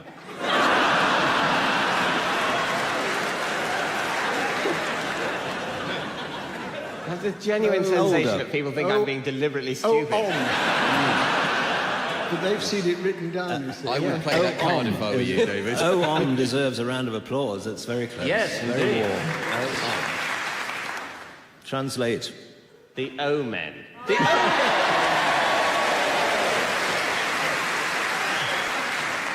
Oh my God, I hate myself. It's now time to play the game called Mornington Crescent. First, I notice we've been inundated by literally a letter this week. It comes from Mrs. Trellis of North Wales. And she writes, "Dear Mr. Cameron, I saw you on the telly alongside your new chum, Nick. So that's what they mean by conservative with a little c. Yours sincerely, Mrs. Trellis.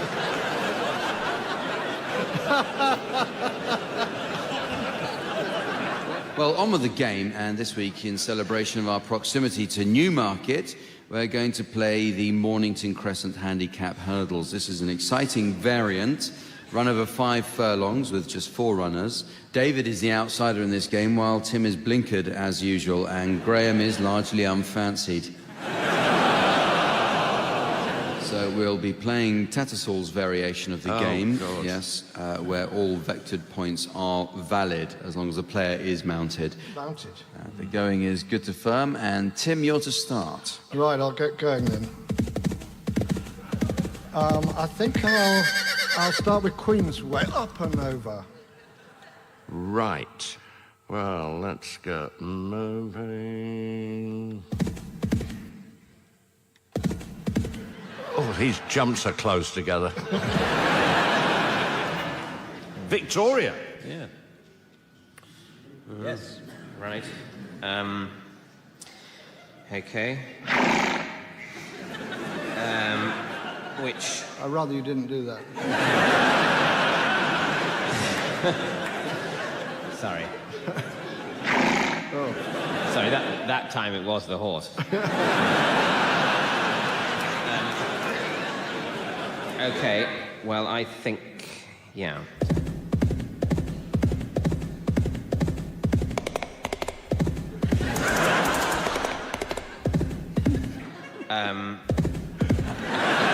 Rather a circuitous route, but I think, yes, I think that puts me at Green Park. It's good, but maybe not as good as you think. See where this takes me.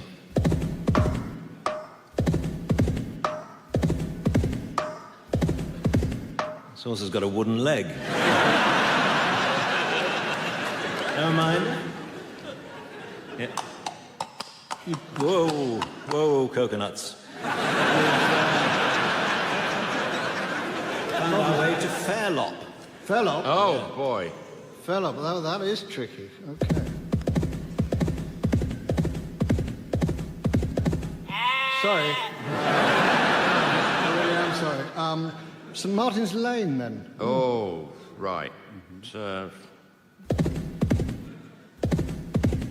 Ealing Broadway. Yes. Oh. Yes. Thank you. Okay. Tricky, but... You can do it. yeah.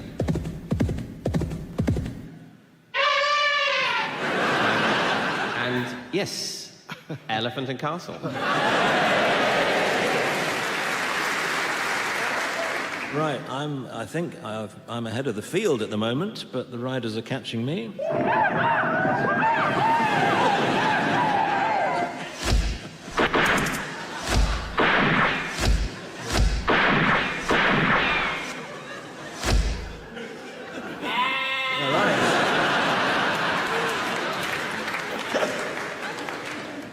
Obviously, Knightsbridge. Knightsbridge, okay. Got to go over the river. Oh, that's horrible. Oh, Pimlico. Pimlico. Thank you. Ealing Common. Yeah, I think a bit obvious myself.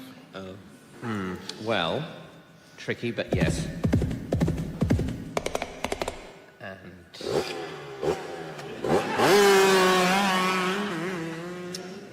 Which takes me very efficiently, I think, to Covent Garden.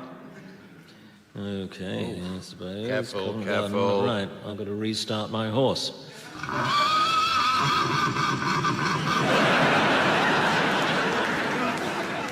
And I'm out of luck. Okay, Morden. Oh. Mornington Crescent. Oh,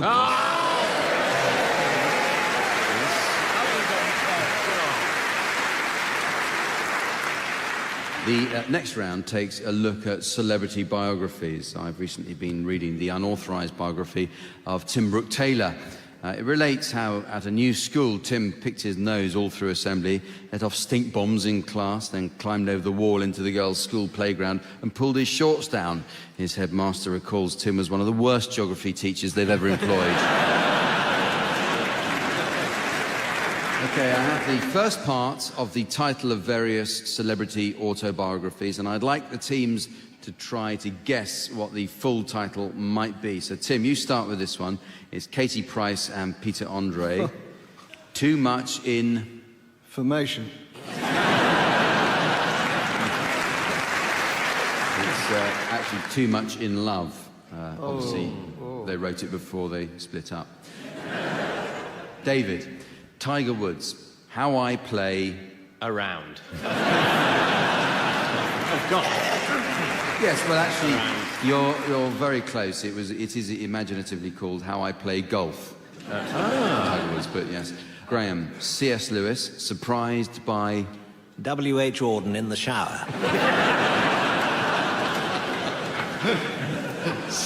Surprised by Joy. Barry, Uri Geller, Magician or... Bender.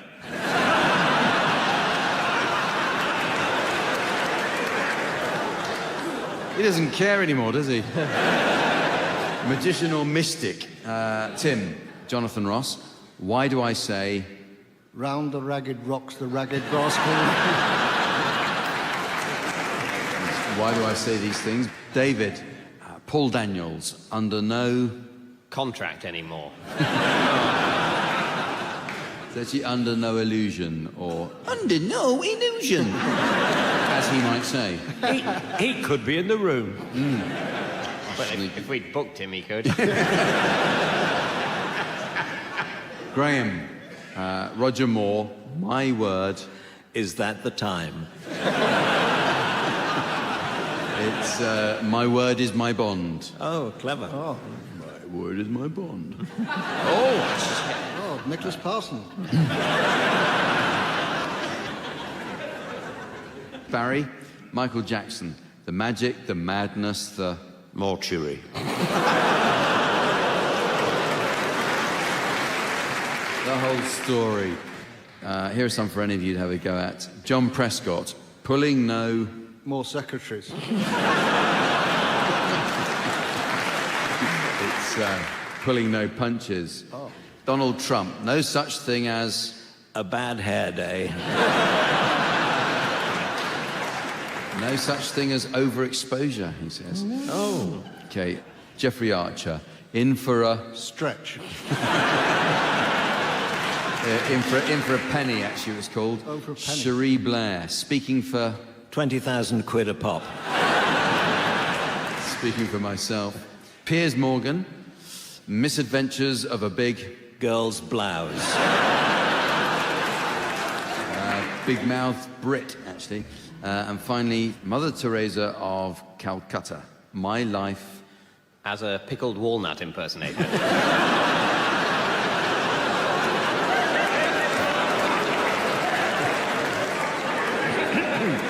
My Life for the Poor. And I hope you're ashamed of yourself.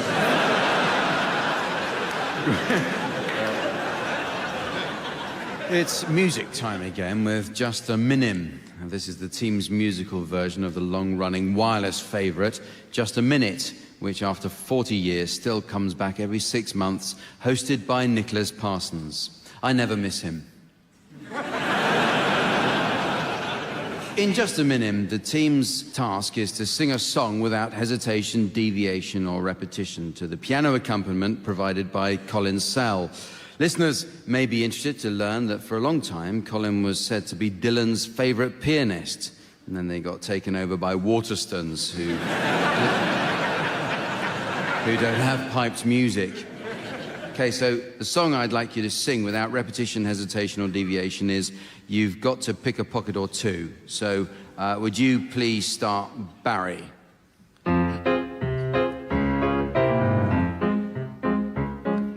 In this life, one thing counts. In the bank, large amounts. I'm afraid these don't grow on trees. You've got to pick a pocket or two. You've got to dip a handbag or 3. And Tim has challenged Barry there. You've got to. Wasn't there a repetition of that? Yeah. You're quite right, there was. Tim has skillfully noticed that there was indeed a repetition of You've Got To. Tim, a skillful and clever, much-loved player of the game that we so love, which is enjoyed all over the country and indeed the world, as well as other civilizations beyond our universe. So with 35 seconds left, it's over to you, Tim. You must half-inch a purse twice, boys. Steal something from trousers 2 times, lads. Large amounts don't grow on trees. Barry has challenged Tim. We've had grow on trees before. Repetition of Grow on Trees, a veteran player who is loved throughout the universe. With 5 seconds to go, Barry, it's over to you. Oh, where were we, Colin? Deviation. Oh, shut up. Tim, Oh, Tim challenged on there. It's not actually a correct challenge, but the audience enjoyed it so much. I'm going to award you a spaceship. So you can go on tour with this wonderful game that is enjoyed throughout the cosmos. We're indebted to Darth Vader, who invented this wonderful game. Barry, with 5 seconds to go. why should we break our backs? Graham has come in with a challenge. A repetition. Repetition Of what? Why should we break our backs? Colin just said it.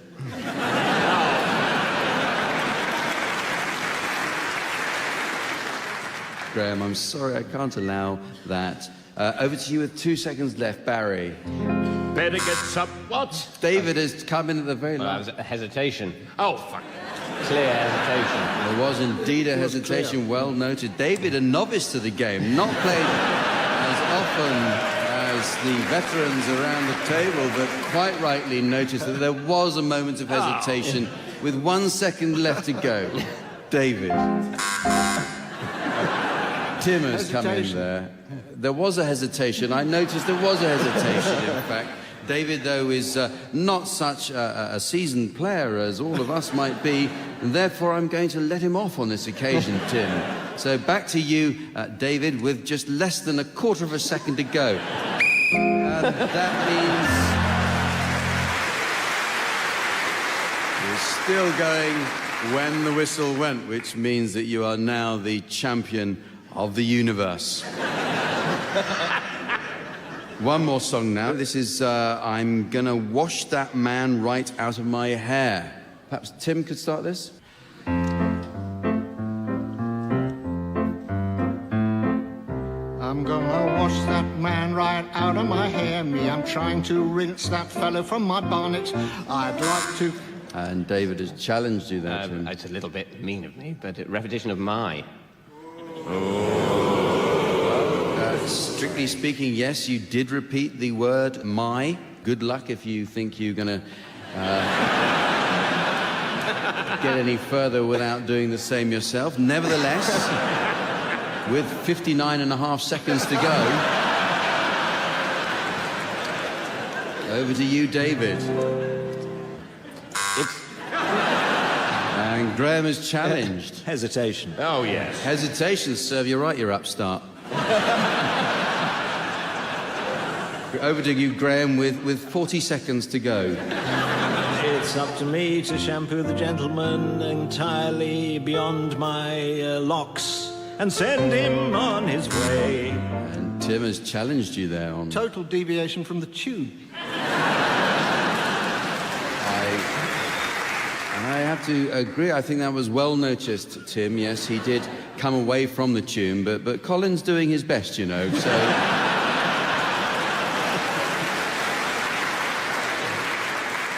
Back to you, Graham, with 12 seconds to go. I'm going to wave that man right out of my...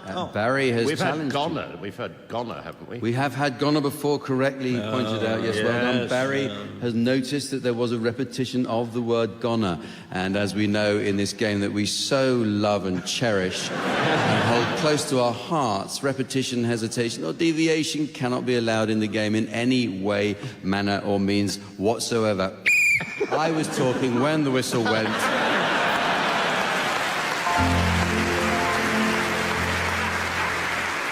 It's very nearly the end of the show, but we couldn't leave Cambridge without a mention of the city's internationally famous beer festival, held over a period of 6 days in May. This year, Barry Cryer was invited to be a guest judge. Barry sampled 30 different bitters, several dozen lagers, and a variety of ales and stouts. So, never made it to the beer festival. Okay, teams, this week's film club is aimed at beer lovers, so I'll ask you to suggest titles of movies likely to be popular with an audience of beer drinkers. David, you could start this one. A Staropramen is born. Graham. Grosh Encounters of the Third Kind. Tim. Fiddler on the Roof. Starring Tipple. Invasion of the Boddington Snatchers. Born on the froth of July. Crouching Tiger, Hidden Flagon. Stop the World, I Want to Throw Up. Schindler's Pissed.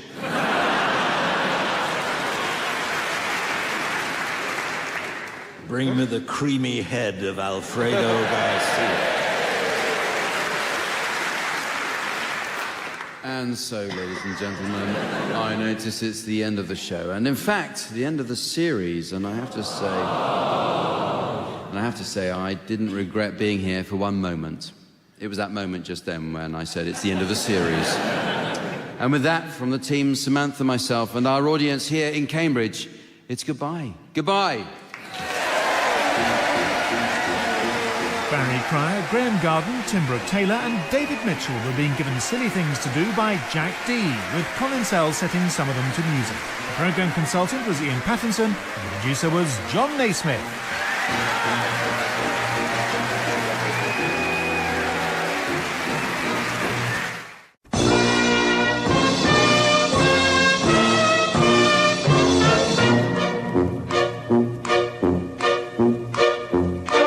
We present I'm Sorry I Haven't a Clue, the antidote to panel games.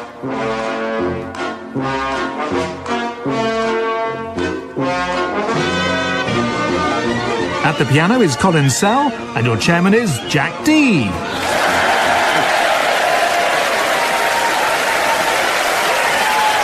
Well, hello, and welcome to I'm Sorry I Haven't a Clue. You join us this week at the Waterside Theatre in Aylesbury, the county town of Buckinghamshire. Aylesbury ducks still run wild here, but pensioners were recently threatened with prosecution for feeding them. We like to toss them stale crusts and watch them squabble for it, said a nurse at their care home.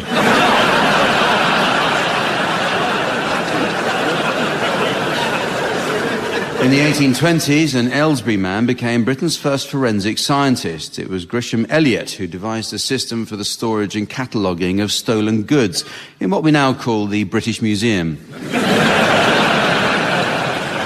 With the arrival of mains gas in the streets of Aylesbury in 1834, the town boomed.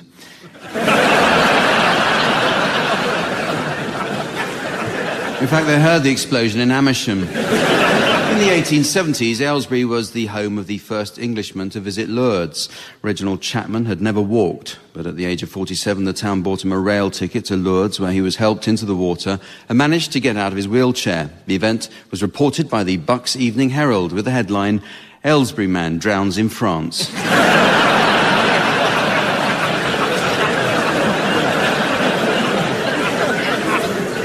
Aylesbury is home to the British Association of Spiritualists, who recently came under consumer protection legislation requiring them to prove it really is possible to contact the dead.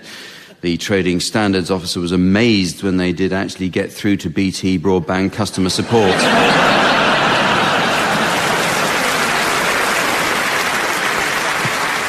On my left, Barry Cryer and Graeme Garden. And on my right, Tim Brooke-Taylor and David Mitchell. And getting ready to enjoy some action on the desk next to me, please welcome our lovely scorer, the delightful Samantha.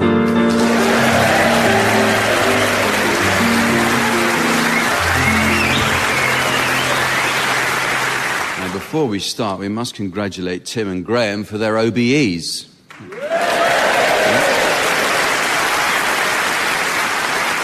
These were awarded to them for their services to the entertainment industry by not making the goodies since 1982. Okay, our first round is all about movie titles. The teams are no strangers to the world of movies. Barry Cryer once auditioned for the role of Superman.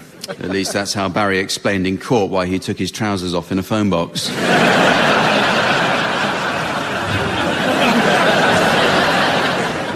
Movie titles are all important, teams, but I'd like you please to suggest films which would have been very different if just one letter had gone missing from the title. Barry, you can start. One with the Wind.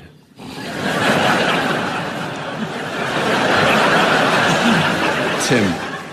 When Harry ate Sally.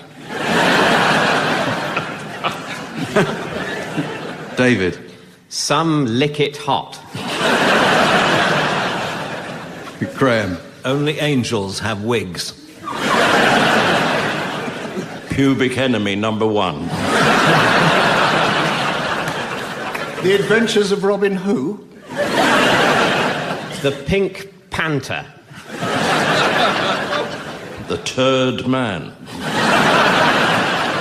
The Way We Wee.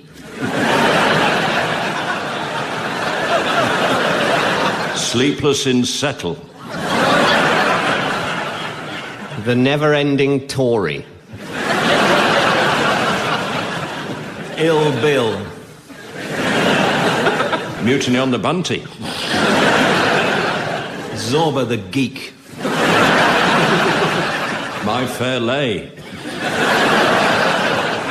Saturday Night and Sunday Moaning.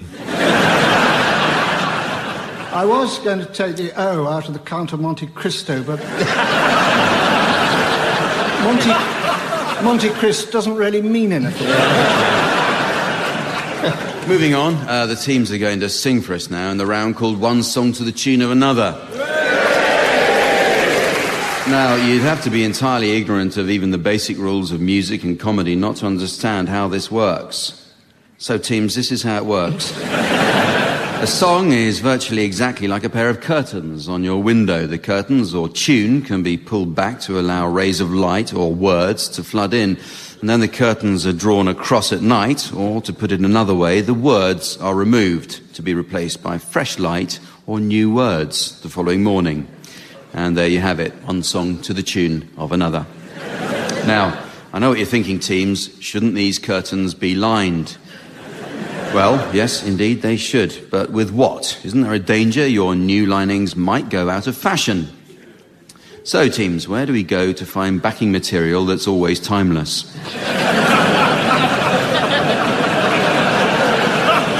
Wonder no more. At the piano, Colin Sell.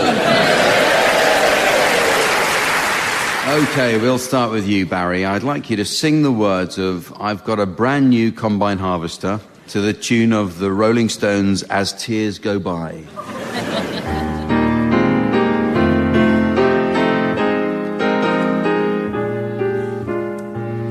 I drove me tractor through your haystack last night.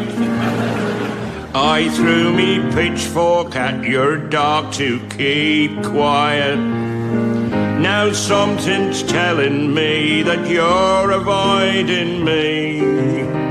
Come on now, darling, you've got something I need.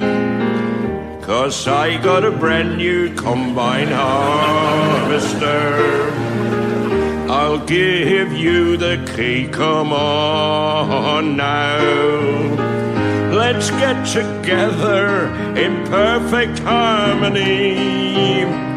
I got 20 acres and you got 43.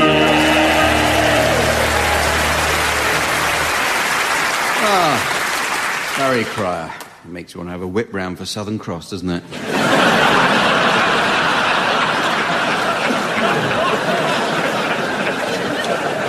It's your turn now, Tim. I'd like you to sing the words of the Pheasant Pluckers song to the tune of the Battle Hymn of the Republic.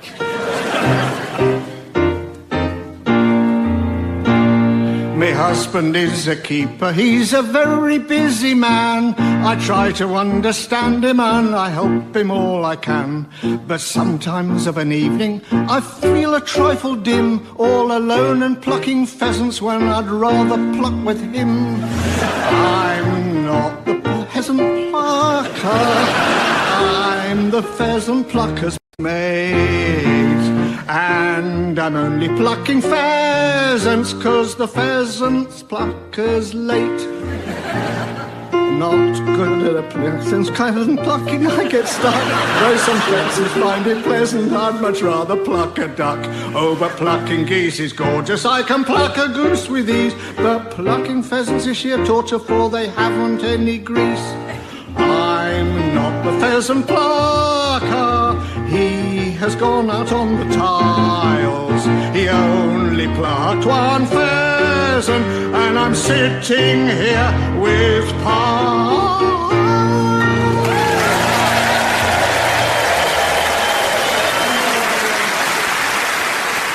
Right, it's your turn now, David, and I'd like you to sing the words of Gordon is a Moron to the tune of The Girl from Ipanema.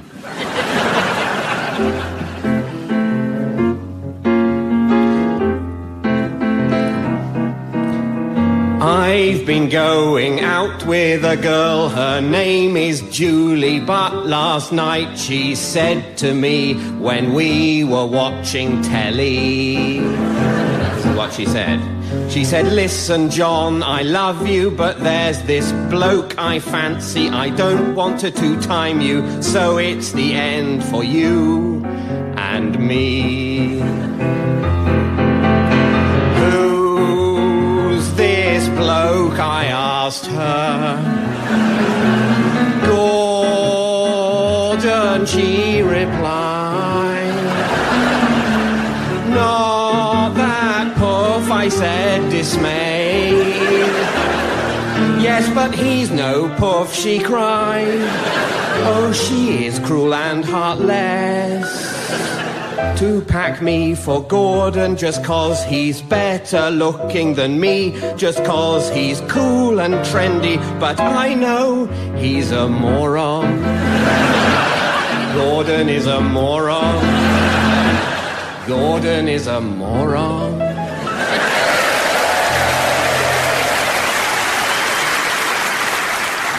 It was strangely touching, David.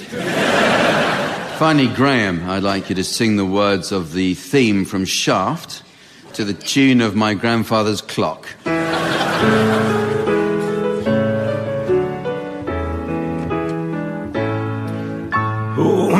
Oh dear. Welcome to the sound of mucus. Do you want someone to clean your microphone for you, Graeme? Who's the black private dick? That's a sex machine. To all the chicks, Shaft, you're damn right. Who's the man that would risk his neck for his brother man? Shaft, can ya dig it? Who's that cat won't cop out when there's danger about? Shaft, right on, you see. This cat, Shaft, is a bad mother. Shut your mouth, but I'm talking about Shaft. And we can dig it. He's a complicated man, but no one understands him but his woman. His name's John Shaft.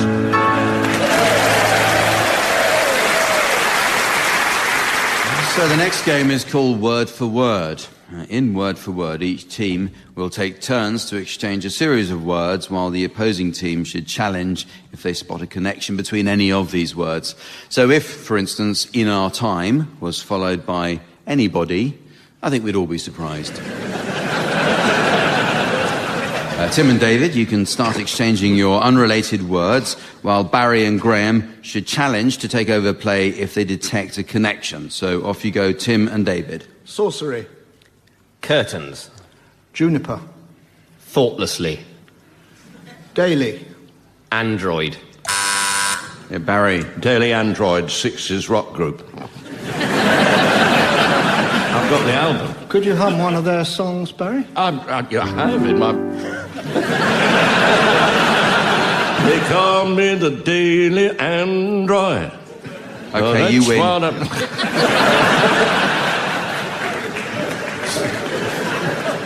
Barry, you carry on. That's right. Yeah. Oh, right. Clint. What? Hesitation. No. Shall I carry on? Please, Barry. Yes, I'm sorry about Tim. Not at... Aren't we all? Plinth. What? Plinth. No, that was my word. What?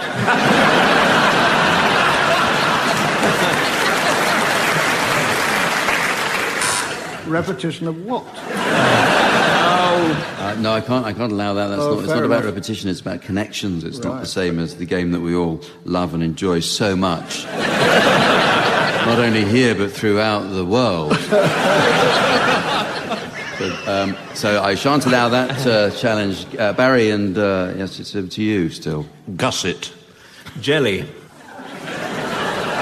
Abacus. Brolly. Bubonic. David. Well, with a lot of plague around, people are sneezing, a lot of brollies were carried to keep, literally to keep the snot off them. I accept that. I accept that connection. Oh, thank you. Desk. Mandolin. Cat. Graeme. Mandolin Cat. That was Daily Android's big hit, wasn't it? Second track on the album. Yeah. Well spotted. I was wondering if you were going to come in with that.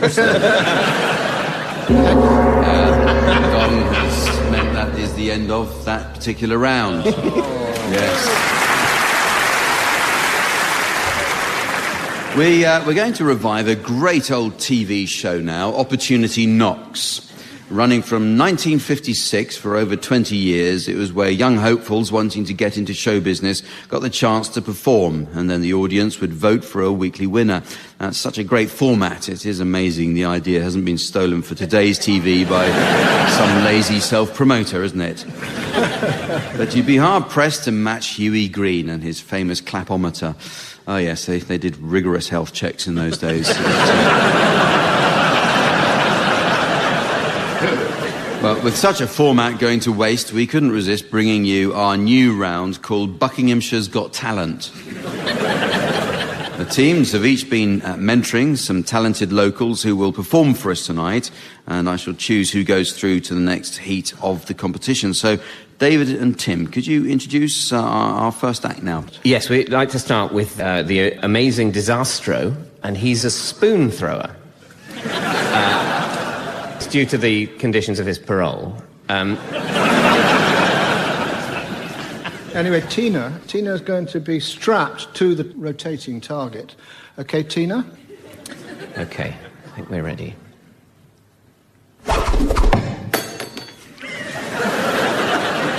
Steady, Tina, don't move.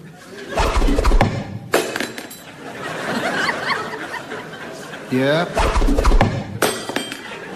It's all right, Tina, love, don't worry.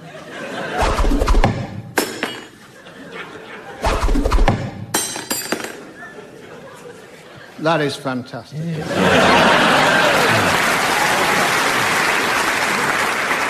Thing is, there wasn't jeopardy in it for me. It wasn't dangerous enough. I've eaten at Harvester. It's pretty much the same as that. So you now, Barry and Graeme, would you please introduce the act you've been mentoring now? Yeah, well, Jack, we're very excited. The act that we'll be mentoring tonight is Terry Wimple. Yes. Terry hails from the leafy Gatehouse area right here in the very heart of Aylesbury. And this is an amazing act. Yeah. He will be reciting poetry while beating himself over the head with a tin tray. He told me he's a little nervous, as this is his first public performance, but he's doing it in remembrance of his granny, Vera Wimple, a well-known figure on the poetry circuit, who sadly passed away following a tin tray-related skull fracture at last year's Hay Festival. The poem Terry's chosen for this performance is The Raven by Edgar Allan Poe. Take it away, Terry. Once upon a midnight dreary...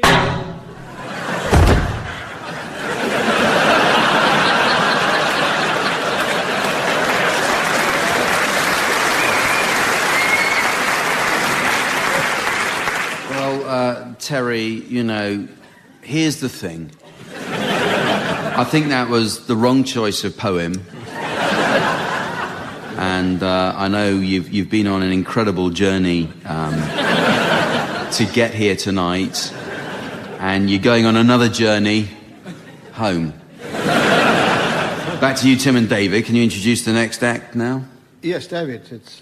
This is Narcolepto, who he's made plate spinning so much more contemporary. It's made as an art, really, isn't it? He has. Yeah. And it's all the more moving because he's struggling against, you know, a disability. I think you'll all be impressed and moved. Take it away, Narcolepto. Spinning. Look at those plates spinning. Just dozens light, of them spinning. Yeah. He's got a gravy boat spinning, which is really ridiculous. Oh dear, that's... Oh, no. Yeah. Still okay. Oh, still, some of them are still spinning. It's that can happen with Narcolepto. Yeah. Before he fell asleep, it was amazing. Yeah. Is it true he's driving home? Barry and Graeme, who else have you got for us? Well, this man's in a great tradition. He's a fire eater, the great Flambeau from Great Missenden. Yes, and in fact, Barry, the Great Flambeau is Great Missenden's premier fire eater. Tonight he will be eating a steak flambe in unleaded Courvoisier, blindfold, while frying a pan of chips. And, right, I can see he's up on the unicycle, so... over to you.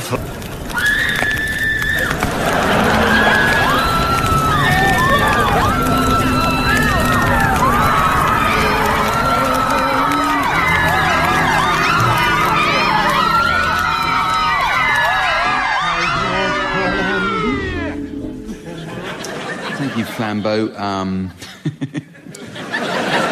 You're clearly a very dangerous and disturbed individual, and I have to think about whether you're the kind of person that I want to put in front of the Queen at the Royal Variety. And the answer is yes. Well, the teams are going to write some good old-fashioned letters now. The art of letter writing has more or less disappeared with everything done by email, most of which is spam anyway. Gone are the days when a clerk in a frock coat would use a gold nib pen to write copper plate invitations to try penis enlargement. Barry and Graeme, I'd like you to start by composing a letter, taking one word each at a time, from Hercule Poirot to Miss Marple, and Tim and David will come up with a reply. So, Barry and Graeme, off you go. Dear Cher investor,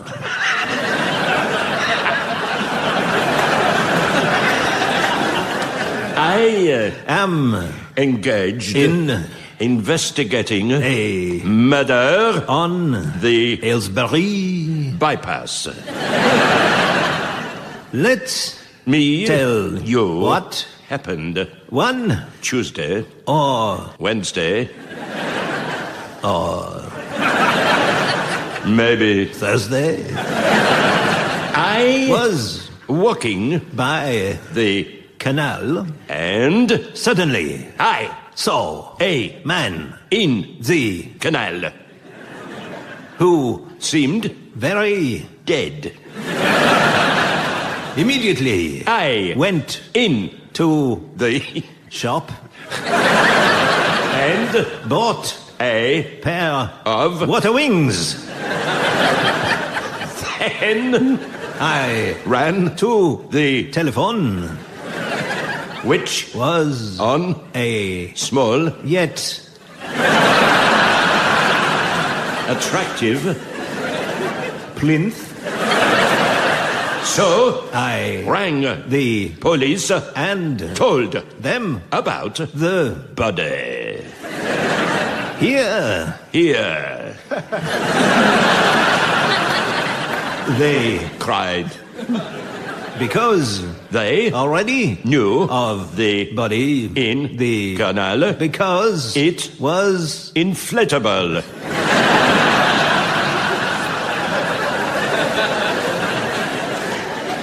well. Well. Imagine My surprise When I rushed to the conclusion that this was the end of my letter to you. So Cheerio from Hercule. Poirot.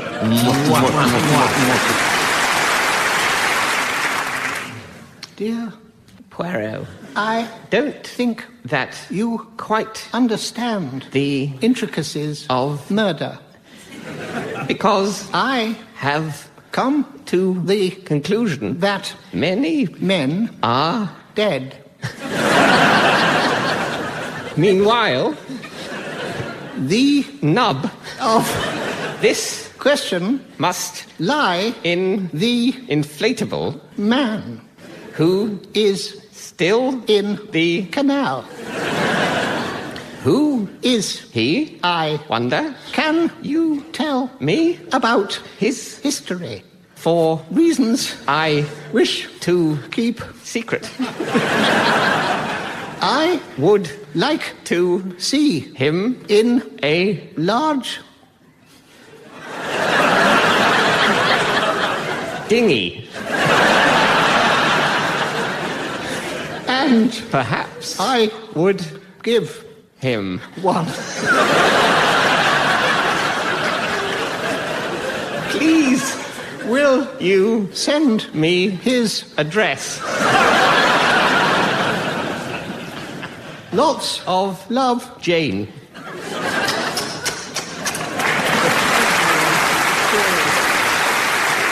Well, ladies and gentlemen, it's very nearly the end of the show, but there is just time to squeeze in a round of Church of England songbook. Church of England songs originated in the 16th century when the poor of the village would be invited out of the cold to sing as they warmed themselves by a roaring fire of screaming Catholics. Hymns are long overdue for an update, so teams, I'll ask you please to suggest some new song titles likely to make the Church of England more relevant to today's pop and rock generation. David, can you start, please? Yes. Hit me, Bishop, one more time. Barry. I'm forever blowing Bibles. Tim. Psalm Enchanted Evening. Graeme. Bishop Paluma a bop bam boom. Smells like the Holy Spirit. Karma Communion. Everything's coming up Moses. And the Chas and Dave hit Verger.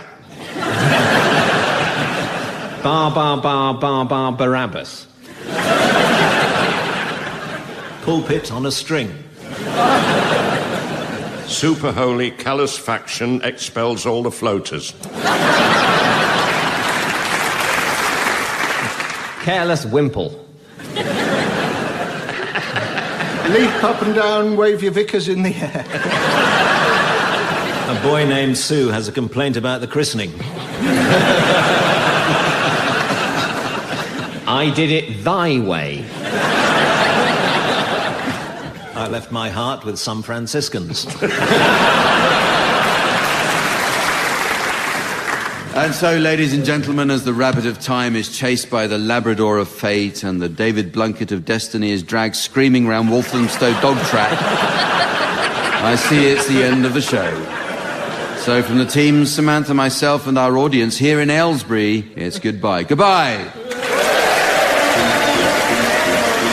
Barry Cryer, Graeme Garden, Tim Brooke-Taylor and David Mitchell were being given silly things to do by Jack Dee, with Colin Sell setting some of them to music. The programme consultant was Ian Pattinson, and the producer was John Naismith.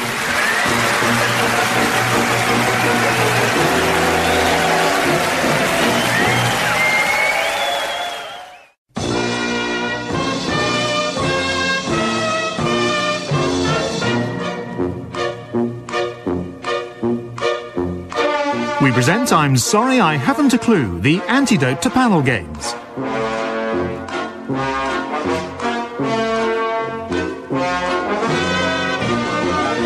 At the piano is Colin Sell, and your chairman is Jack Dee.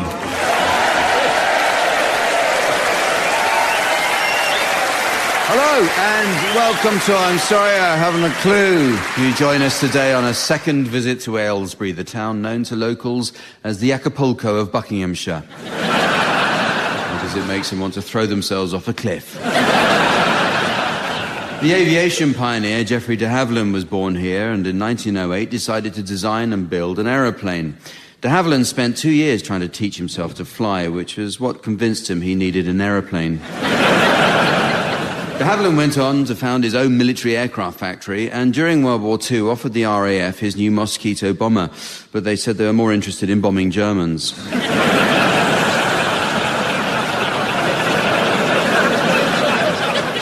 During World War II, captured spies were held in Aylesbury prison. One was Mathilde Carré, a member of the French resistance who turned double agent. Specialising in sabotage, Carré was codenamed the Cat because, rather like a cat in the dead of night, she liked to have noisy sex behind the dustbins.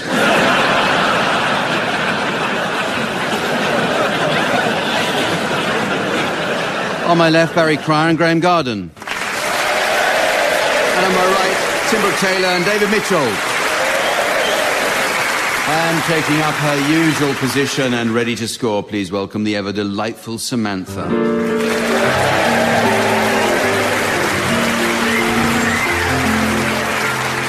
Okay, well, we start today with an educational round called Uxbridge English Dictionary. The English language has borrowed many foreign words which appear to be interchangeable, but this isn't always true. For example, many people don't know the technical difference between broccoli and calabrese. Well, speaking as someone who trained as a professional chef, I can tell you that calabrese refers to the green-leafed sprouting variety of Brassica oleracea italica, which is often lightly steamed to accompany pasta dishes, whereas broccoli is between Lewisham and Catford.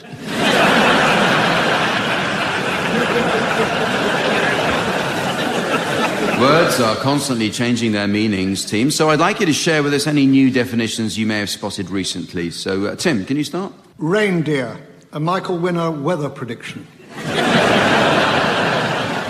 Graeme. Eyeglasses, a set of goblets made by Apple. Barry. Quick, noise made by a dyslexic duck. David. Tuber, someone who makes tubes.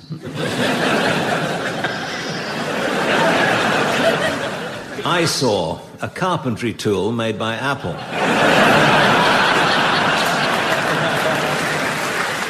Whiff, noise made by a dyslexic dog. Buttonhole, one of the more uncomfortable body waxes. Icelander, to tell lies about Apple.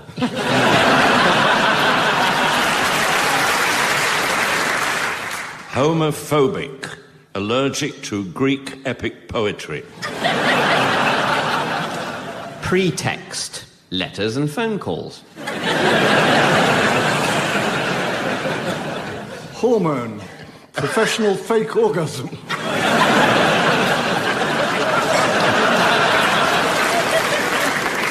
Ovaltine, a fat adolescent.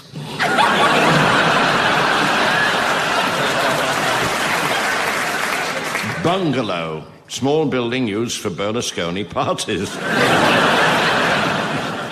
Plain song, Eviva España on landing. Candid, past tense of can do. Testicle, A boatmaker's first attempt at a coracle.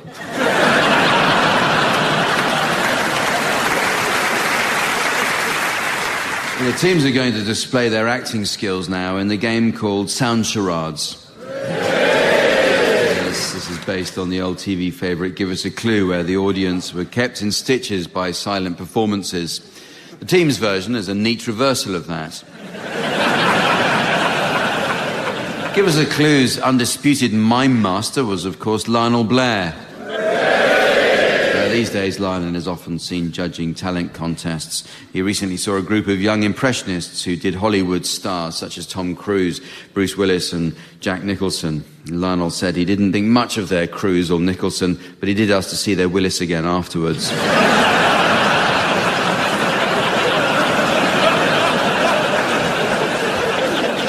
Tim and David, you're to start, please, and your title will shortly be displayed to the audience via the laser display screen. And for listeners at home, here's the mystery voice. Cool Hand Luke. Cool Hand Luke. So you'll be guessing this one, Barry and Graeme. Off you go, Tim and David. There's 3 words, and it's a film, and it goes like this. Good morning, Dr. Skywalker. Good morning, Tim. What seems to be the problem? Well, it's a little embarrassing. I've experienced quite a bit of discomfort in the downstairs department. OK, well, slip your underpants off and we'll have a look, shall we? I'll just pop this glove on. Now, let me see. Does this hurt? Oh, my goodness. Oh, dear, I am sorry. It's actually made of metal. The original was cut off by my father. Long story. I'll just warm it under the tap. The end. Luke. Luke. Cool Hand Luke. Excellent. Your turn, Barry and Graeme. Your title's now being exhibited on the board for the audience and the voice at home. Hot Fuzz. Hot Fuzz. 2 words. It's a film.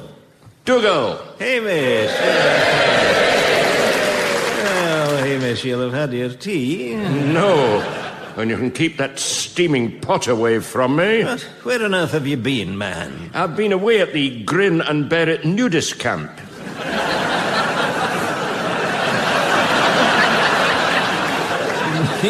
Nudist camp, do they still have those? They do in my world. It was a complimentary weekend. Oh, complimentary. Well, some of them were, yes. And, tell me, old friend, did you have a grand old time? No, I did not. And shall I tell you why? No. Well, I'll tell you anyway. At dinner the very first night, Big Tam, the waiter, had a mishap while serving the cock-a-leaky soup. Oh, I see where this is going. So did I, but too late. A full tureen of boiling broth dumped right in my lap. Jings, that could have resulted in... Believe me, it did. Oh, Goodbye. Goodbye. 2 words? 2 words. That's Yes? To nude soup. Very close. What state was the soup in? Well, it was a little bit worried, but not completely.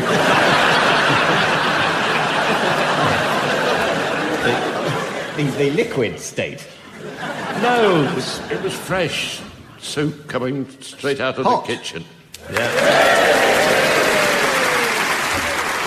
Hot groin. Oh, I can't believe this. Hot private. Hot. Time's up. Hot Fuzz. No, I have it written down. Sorry, I confused you there, didn't I? We move on to a round about etiquette now, and specifically the advice given to young wives in the early 20th century. And we're looking at the 1930s when the social season dictated that young ladies would be presented at court for the monarch's coming out balls. George V employed someone to tuck them back in for him.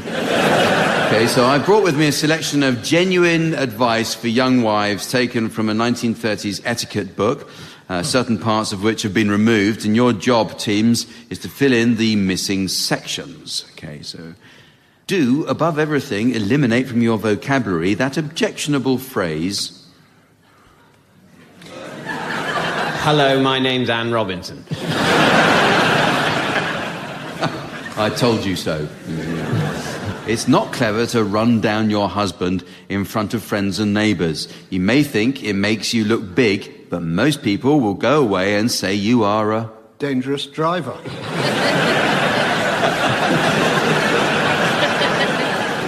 She says you are a cat. Oh. Don't imagine for a moment that backbiting impresses anyone who prefers the missionary position. Who matters. It is always a wife's duty to look At the ceiling. to look her best. When your husband arrives home, give him a cheery welcome so that he is Not suspicious. glad to be back. It's a thing a man appreciates, especially when he's Pissed. tired. In the marriage service, don't sneer at the word Or poorer.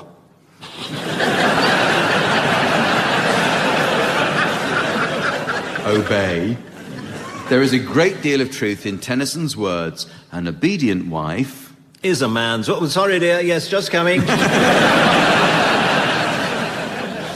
An obedient wife commands her husband.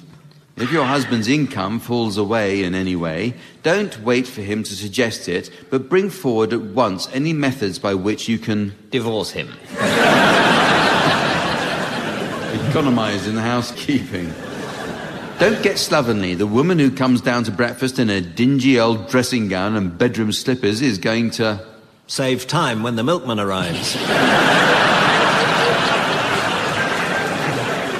It says, suffer when compared with the smart little well-turned-out typist in her husband's office. Don't forget that very true remark that while face powder may catch a man... Oxo gives a meal man appeal.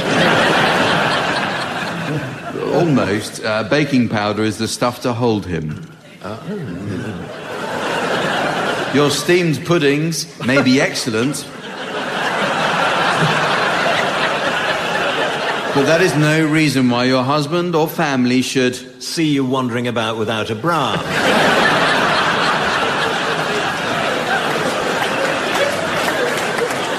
should be fed solely on them. Is there any reason why you shouldn't sometimes give your husband a pleasant surprise with a French Polish. a French dish? Oh. And he goes on to dress and toilet. Don't dress for other men or women, but dress for your husband. If there is a particular dress that he likes, put it on occasionally, even if it is His turn to wear it.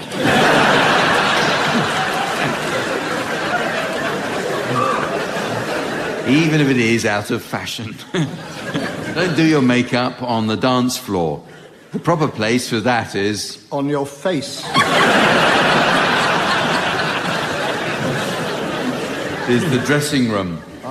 Do not forget that among the things most dangerous to love are untidy hair, faded negligee, curlers, and Herpes.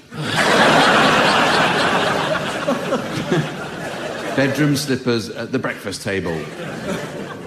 There is one great difference between a husband and a wife. If a husband starts a row, he will allow himself to say his mind pretty freely, but when he has said it, it is said and done with. The wife, on the other hand, Has breasts and a vagina.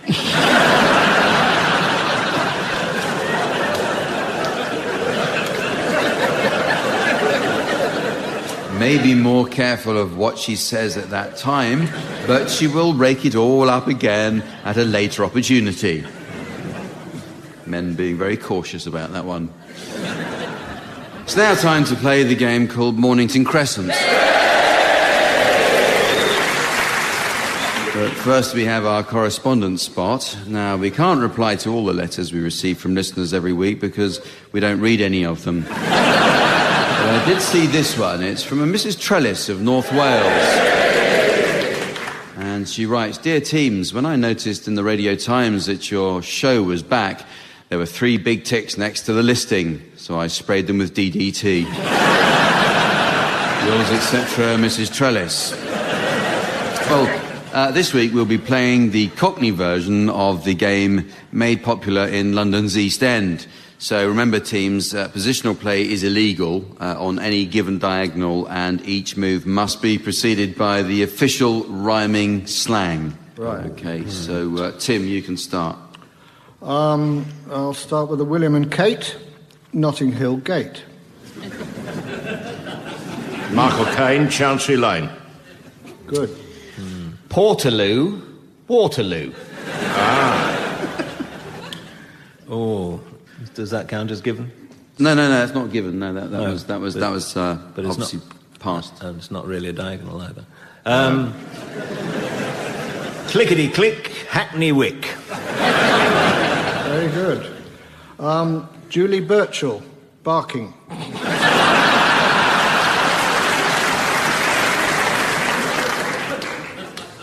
On the Pill, Dollis Hill. That's good. Lords on the Pull, Baron's Court.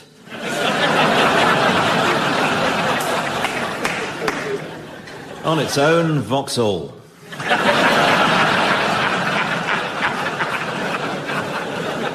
J. Arthur Rank, Rank. Oh. In trouble now. Shut your mouth, Clapham South. Oh, careful. Diagonal. Was it a given, though? Yes, I can't allow Clapham South. That is a given. No. Oh. Move your arse, mention arse. It's not really a circus, Oxford Circus. Doctor's orders, Turnham Green.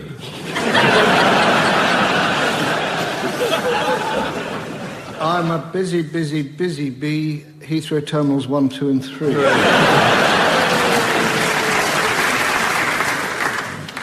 Ooh, me blisters, 7 sisters.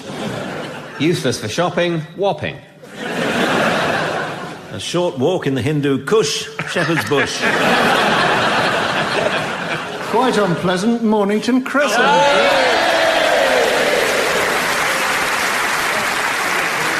The next round is all about famous people. I have to admit that when I first got into show business, I was overawed to meet my comedy heroes in person. I once found myself in a room with Tommy Cooper, Eric Morecambe, Woody Allen and Tim Brooke-Taylor. To put that in perspective, if you were, say, a science student, that would be like meeting Aristotle, Galileo, Isaac Newton and Tim Brooke-Taylor.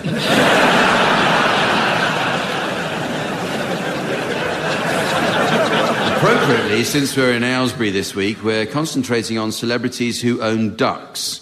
Each of the team members has brought along a selection of pet ducks owned by celebrities. And the object is to work out whose duck are you. So, Tim, you're to start, please, and the identity of your duck's owner will shortly be displayed to the audience via the laser display screen. And for listeners at home, here's the mystery voice. King George VI. King George VI. So, would you be good enough to make your duck quack now, please, Tim?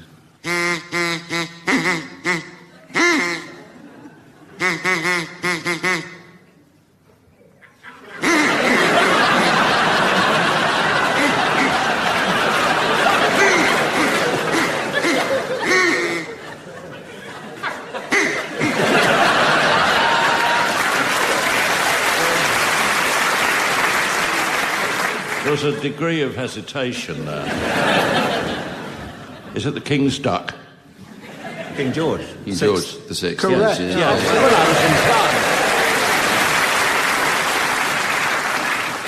Okay, your turn, Barry. The identity of your duck owner is now being exhibited on the laser display board, and here again is the mystery voice for listeners at home. Sid Waddell, TV's voice of darts. Sid Waddell, TV's voice of darts. So, Barry, can you make your duck quack now, please?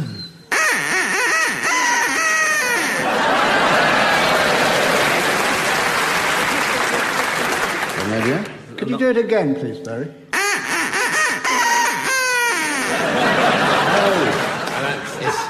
Did he introduce the Pathé News? Has this got something to do with darts, maybe?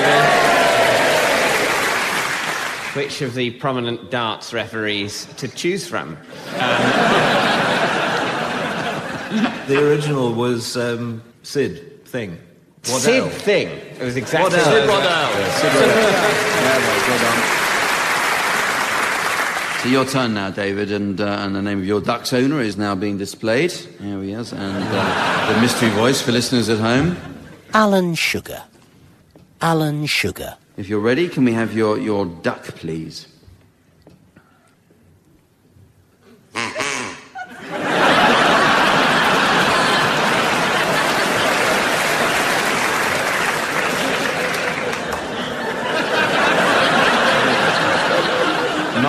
Marceau losing the plot.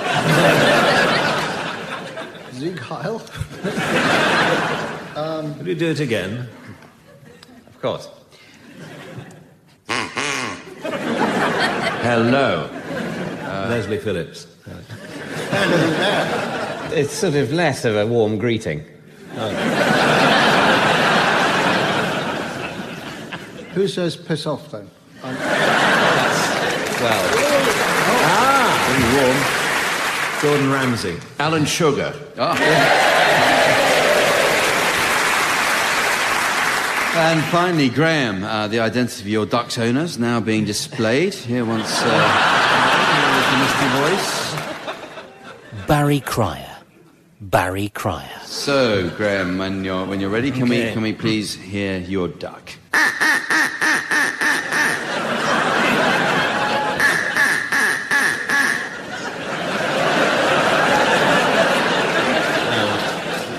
Is it somebody laughing?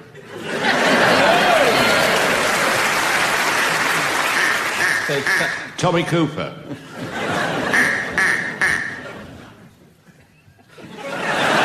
It is somebody laughing. We've established that, have we? Oh, you mean... Barry Cryer. Well, it's music time with Swanee Kazoo. This is where the teams duet to combine the velvety smooth Swanee whistle with the raucous rasp of the kazoo. Once considered an odd combination, the two instruments now make a partnership as obvious as Samson and Delilah. Musical accompaniment will be provided by Colin Sell. Now, you might be interested to learn that Colin is touring his list recitals this week. He's doing from Large White Loaf through to toilet rolls. Tim and David, you can start, and I'd like you to provide us with a rendition of It Don't Mean a Thing If It Ain't Got That Swing, to feature David Mitchell on the kazoo and Tim Brooke-Taylor on the Swanee whistle.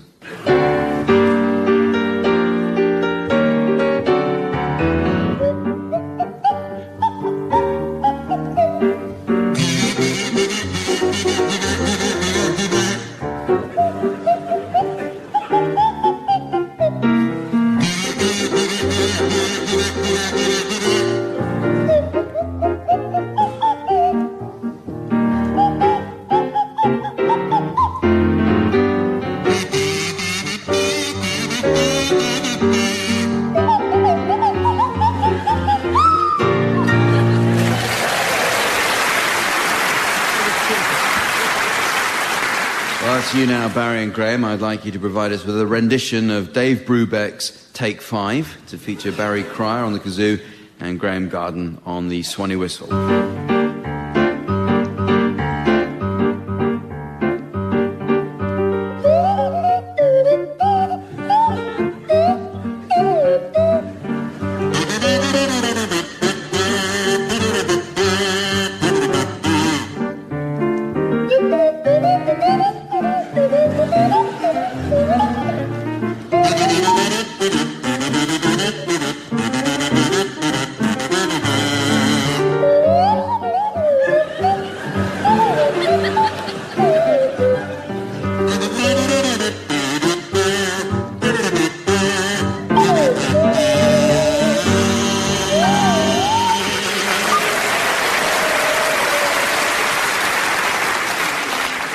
Okay, isn't it terrible the way older listeners are patronised these days? I said, isn't it terrible the way...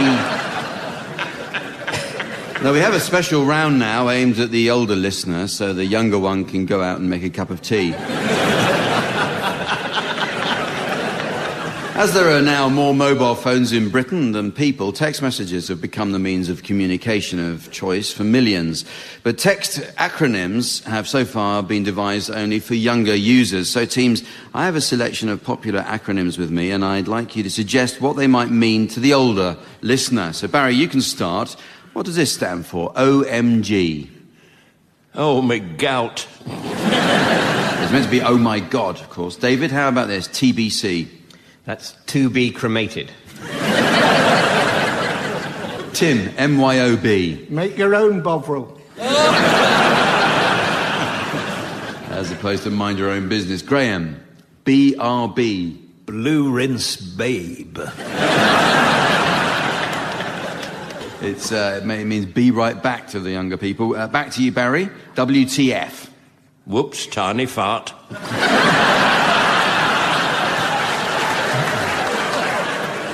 She actually stands for what the heck. David, R&R. Rheumatic and racist.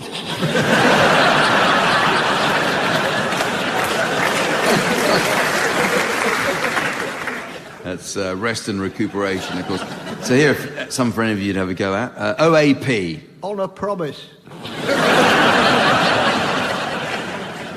NIMBY, NIMBY. Naughty in me breeches yesterday.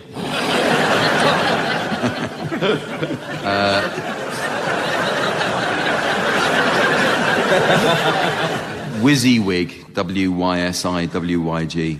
It's what you see is, where have you gone?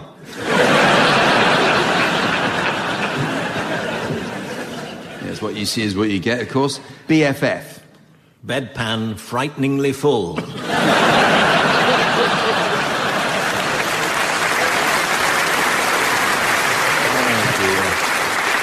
And so, ladies and gentlemen, as the horse of time walks into the pub of destiny, and the barman says, "What, you think I believe in talking horses?" And by the way, I know you have a long face. You're a horse. Now get out. I notice it's the end of the show. So, from the teams, Samantha, myself, and our audience here in Aylesbury, it's goodbye. Goodbye. Barry Cryer, Graeme Garden, Tim Brooke-Taylor and David Mitchell were being given silly things to do by Jack Dee, with Colin Sell setting some of them to music. The programme consultant was Ian Pattinson, and the producer was John Naismith.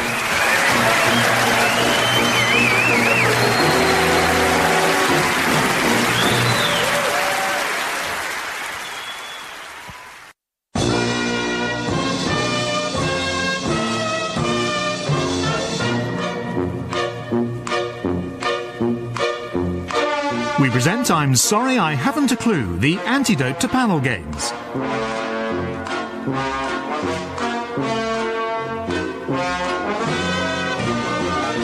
At the piano is Colin Sell, and your chairman is Jack Dee. Hello and welcome to I'm Sorry I Haven't a Clue. This week we're coming to you from Milton Keynes, indisputably the name of a town in Buckinghamshire. The earliest historical mention of Milton Keynes is from the journal of the Roman governor Quintus Veranius. He arrived here from Gaul with the 7th Legion in AD 57 with 500 chariots, 1,000 Nubian slaves, and 200 wagons laden with materials to build a forum and an amphitheatre. Had a look, turned round and went back again.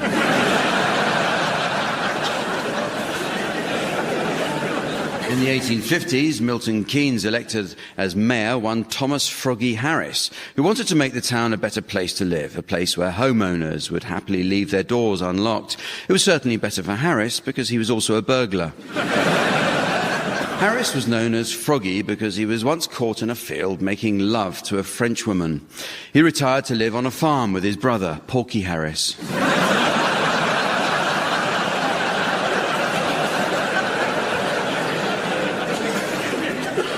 The nearby office block, known as Walton Hall, is the headquarters of the National Union of Students. So we should say hello to them. Or, if they're listening to the lunchtime repeat, get up, you lazy bastards.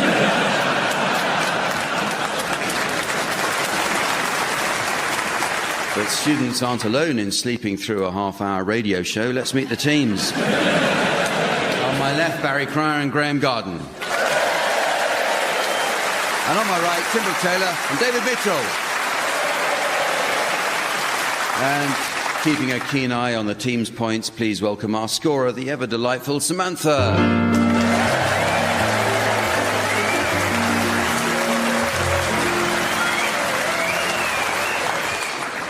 Well, the first round this week is about movie titles that have been written wrongly. I'd like the teams to suggest well-known movies which would have been much less appealing if just one extra word was added to the title. So, Barry, can you start? The Sound of Lift music. Tim? Driving over Miss Daisy. David? The French Wi-Fi connection. Graeme? A Clockwork Orange clock.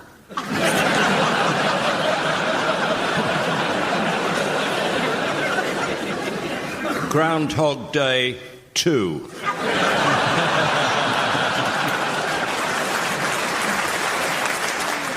Life of Brian Sewell. No Country File for Old Men.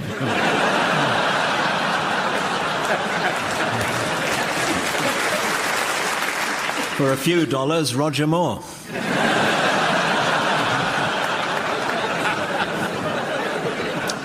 From Russia with Love Handles. Lord of the Napkin Rings. Tax Return of the Jedi. Handy Gandy.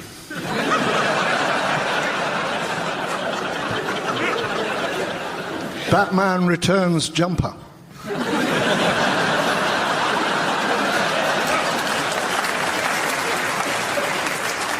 Well, it's music time now, with a round called One Song to the Tune of Another.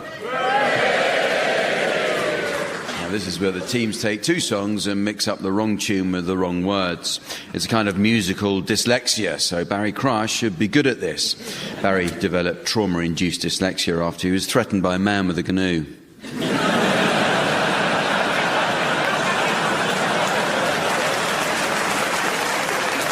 At the piano, we have Colin Sal. By the way, Colin tells us he's now taking bookings for 2015, which is £1.25 more than he used to get. OK, we'll start with you, Tim. I'd like you to sing the words of I've Got a Lovely Bunch of Coconuts to the tune of Marlene Dietrich's Lily Marlene.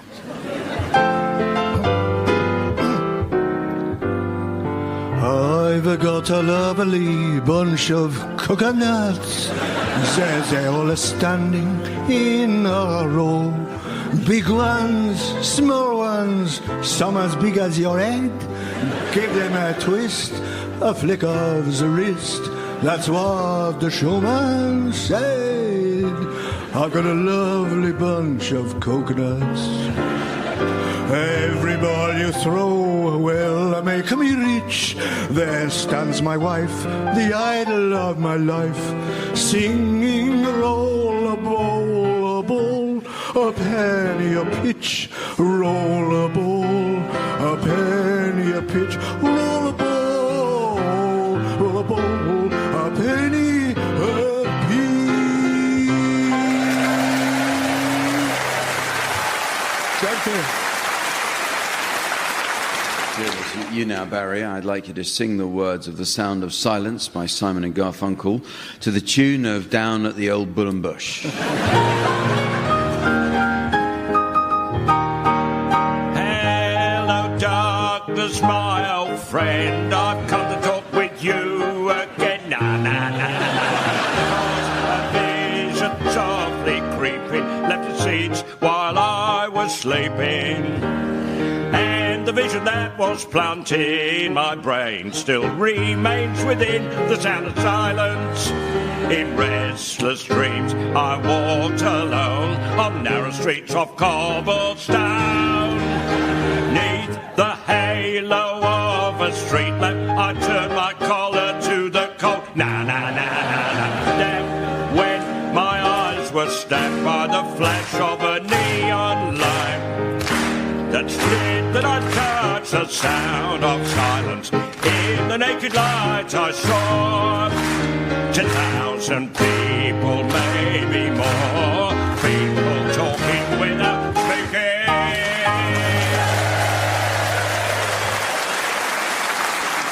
Oh, thank you very much, Barry, and to the audience. Although I must say, if you're going to eat crisps, can you eat it a bit more?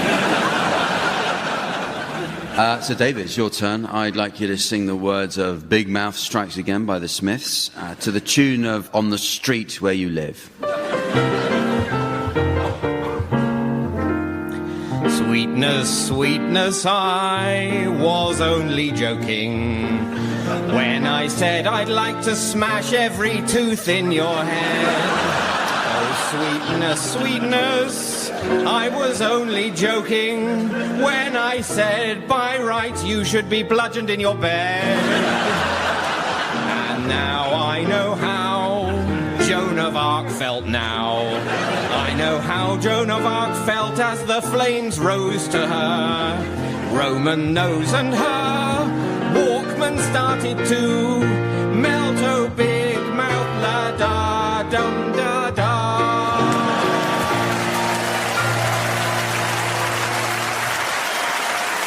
Oh, thank you, David. That was really quite disturbing. Graeme, now, I'd like you to sing the words of I'm Too Sexy by Right Said Fred to the tune of Frère Jacques.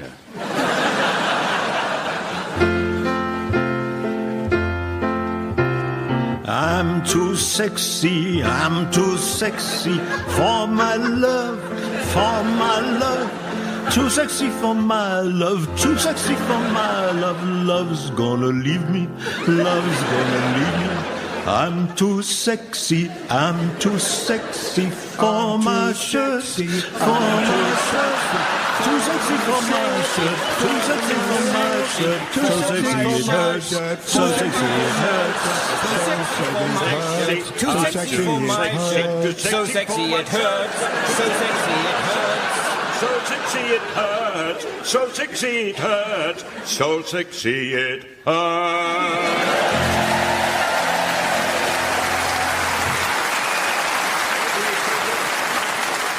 The next game is called Word for Word. It's where each team takes it in turn to exchange a series of unrelated words while the opposing team tries to identify any connections between these words. Now, I must caution the teams, as recently the rules have been stretched almost to a state of cheating by panellists repeating certain words. So if you hear more or less the same words over and over again with barely a hint of variation, you're probably listening to the Archers.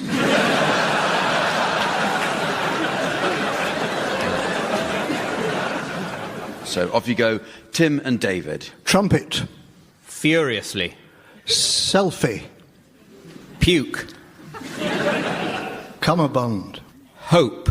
Budgerigar. Graeme. Yeah. No, she was a wonderful actress, Hope Budgerigar. Yes. What would I have seen her in? Sweet Bird of Youth. Yes. Yes, I think that's quite right, actually. Hope Budgerigar. She's been in Good grief. many films that yes. Graeme and Barry will remember, but we won't. So over to you, Graeme, Barry. Really? Yeah. That was my word.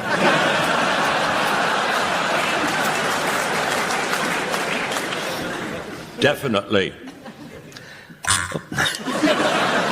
Pie. Bucolic. Well, we can't ignore the fact that someone buzzed in there, and it was Graeme. And Graeme buzzed in before he was about to... Did you notice a connection between the one word that had been said in the game? Yeah, I did. It was the same word. Fair enough. So now you can start again, please, Graeme. Now? Yes, please. Oh. That was my...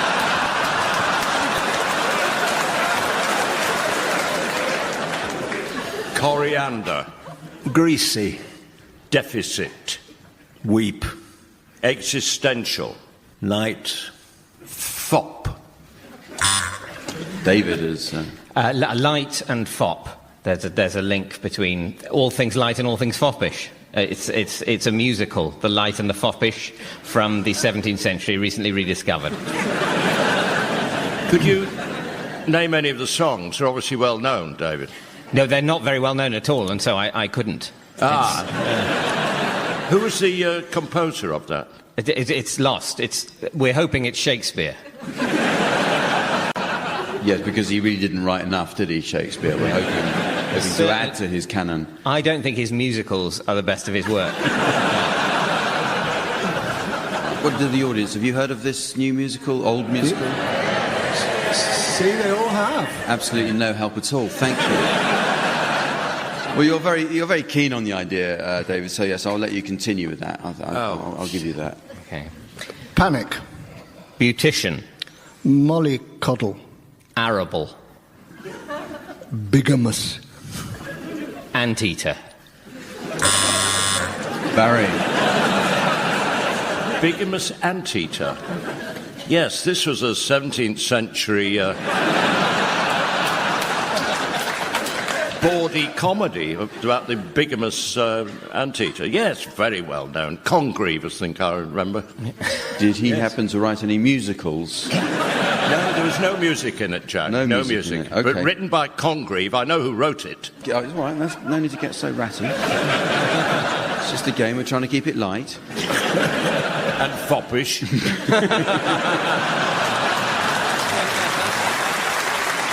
So over to you, Graeme and Barry. Oh, come on. Hesitation. I'm sorry. As we're playing the game, I'm just remembering that there needs to be some sort of conclusion or end to it. And I'm realising that it's up to me to finish the game by pressing this button. So at some point I will, just to let you know there is light at the end of the tunnel. A foppish light at the end. Yes, yes. So yeah, Barry and Graeme. Turbot.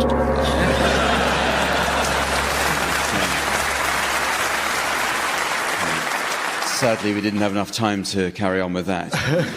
Next round is about rare medical conditions. Now, coincidentally, our three regular team members have each suffered various symptoms recently. Barry has been getting worried about his hearing.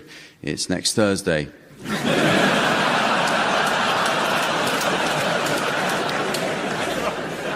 Graeme got very angry when he developed schizophrenia, but he tried not to beat himself up about it. And Tim says he's been feeling funny all week. That certainly seems to have cleared up.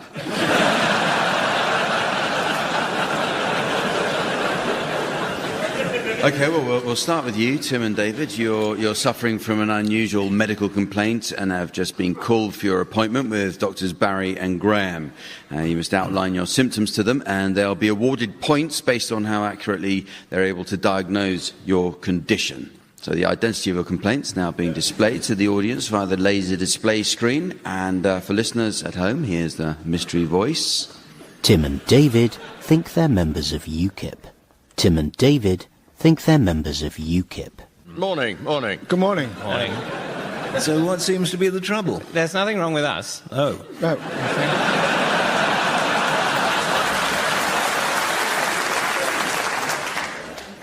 Is there any kind of problem that you are encountering? Well, tell me about it. It's a problem everyone's encountering. Exactly. It's just we're happy to discuss it. Other people aren't. Yeah. It's a problem. We're just talking about it.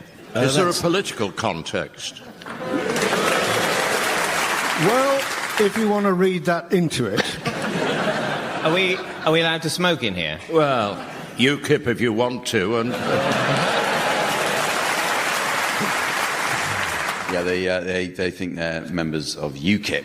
That's right. So your turn to be patients now, Barry and Graeme, and the identity of your mystery medical condition will now be displayed to the audience, while here again is the mystery voice for listeners at home. Barry and Graeme are zombies. Barry and Graeme are zombies. Do come in. Thank you. Thank you. Don't sit down. Well, we can't, really. We're just fed up, generally. Yeah. We're not popular. No. Life is dreary. We find life very dreary. We do. Nearly every context when we're out and about, people react badly to us. They do. They're terrible trouble getting a table in a restaurant. That's right. They won't let us on buses. No. And the clothes we wear are not exactly haute couture. Some people have shot at us. Yes. You're like almost everybody I know. Just miserable sods, basically. Are you human beings? Oh, yeah. Right. Oh, yes. More or less. And we can't run. We can hardly walk Barely properly. walk, really. And holding your hands out in front of you is very tiring. It's just misery, actually. We feel more dead than alive sometimes. Do you feel like you just want to wrap yourself up in bandages and be protected from the world? No. No. Do you feel... It sort of feels like you've barely woken up all the time. You're in a sort of almost a zombie state. Yeah.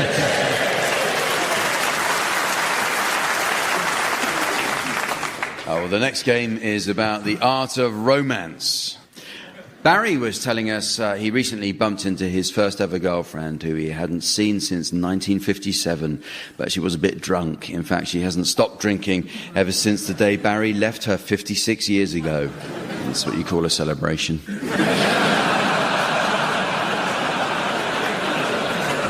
Now, in this round, I'll provide the first part of some examples of romantic literature, which the team should complete in the least romantic manner possible. The first one is for you, Barry, and it's some lines from Melvin Bragg's Time to Dance. There you were, the wonderful female shape, slim, vulnerable shoulders, deep breasts rising on the rather narrow body, flat stomach, sweet, hard curve from ribs to thighs, demanding a palm to sweep down it, shaking out your hair as you stared back. You were the first to hold me tight and say... Tickets, please.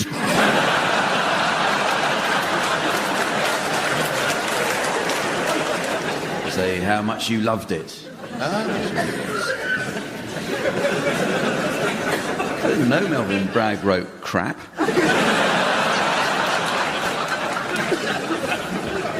Tim, this is for you. It's from Alistair Campbell. I took a deep breath, my hand immobile for a few seconds, just holding a breast that had fed so many fantasies, so much frustration. I gripped the expensive fabric of her green dress in my two hands, and I tore it. With a shimmer, the silk fell away to her waist. It was the first time I had seen... Anne Widdecombe's scorpion tattoo.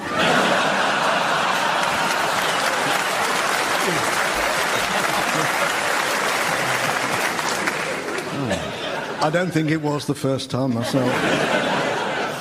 All right, David, your lines to complete are from the Song of Solomon in the King James Bible.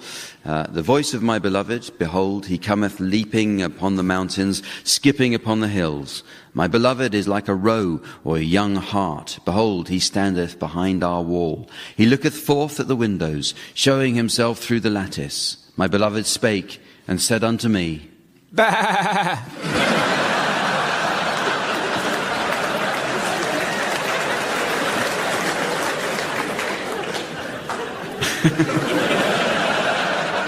It's actually rise up, my love, my fair one, and come away. Graeme, your romantic lines are taken from a greetings card message. Roses are red, daffodils are yellow. I just want to say... They match your eyes and teeth.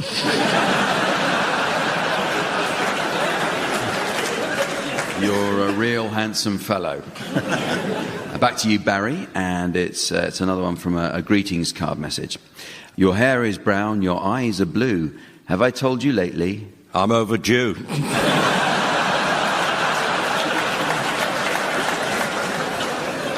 is, of course, that I love you. David, here's some words for you from Sarah Teasdale's The Kiss.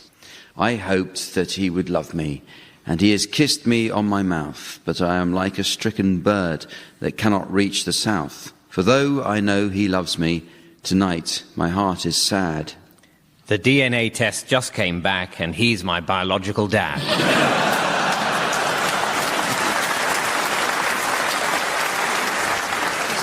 His kiss was not so wonderful as all the dreams I had. Graeme, greetings card again for you. I've known men that make me cry. I didn't want to give love another try. You told me gently to let it go, and now it's time to let you know. I have just gently let one go.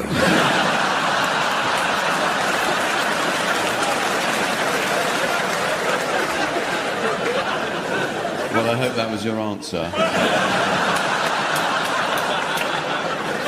It is to most things, yes. It actually reads, it was by chance that I met you and found a love that's always true. Here are some for any of you to have a go at. This is from another greetings card. I love you when you're distant. I love you when you're close. And today I want to tell you... I prefer you when you're distant.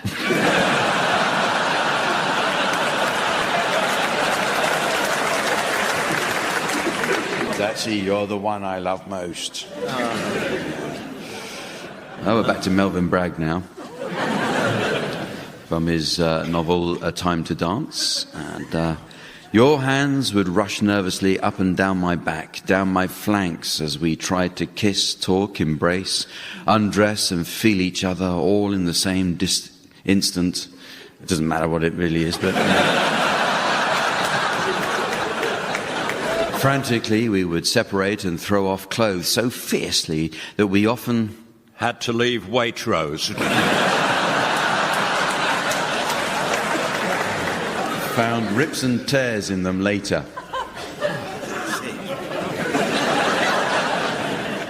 Greetings card message here. You're amazingly gorgeous. I love you to bits. I'm stroking your hair as I gaze at your knits.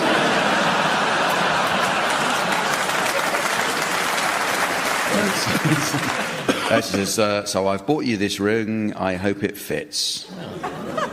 That's a romantic way to propose, isn't it? Give someone a ring. I bought you this ring, I hope it fits. If it doesn't, I'll ask someone else. And finally this from Mills and Boone. Strong arms clasped her waist, brought her gently down to the floor to lie with him on the colonial quilt. Oh, Elizabeth, I love you. She gasped, a joyous, surprised sound. And then she melted, absolutely melted. Melted against him, melted out of her clothes, melted out of her mind. All she knew was that he loved her, and... She was a snowman.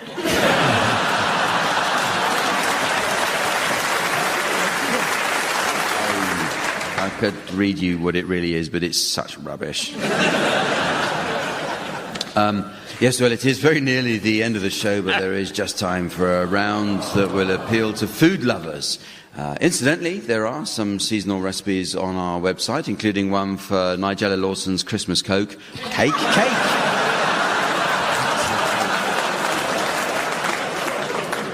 The round is called the Bread Lovers Songbook. Samantha has to nip out now as she's off to meet her baker gentleman friend who does market research into brands of bread. He's prepared a sample sandwich buffet, Samantha says.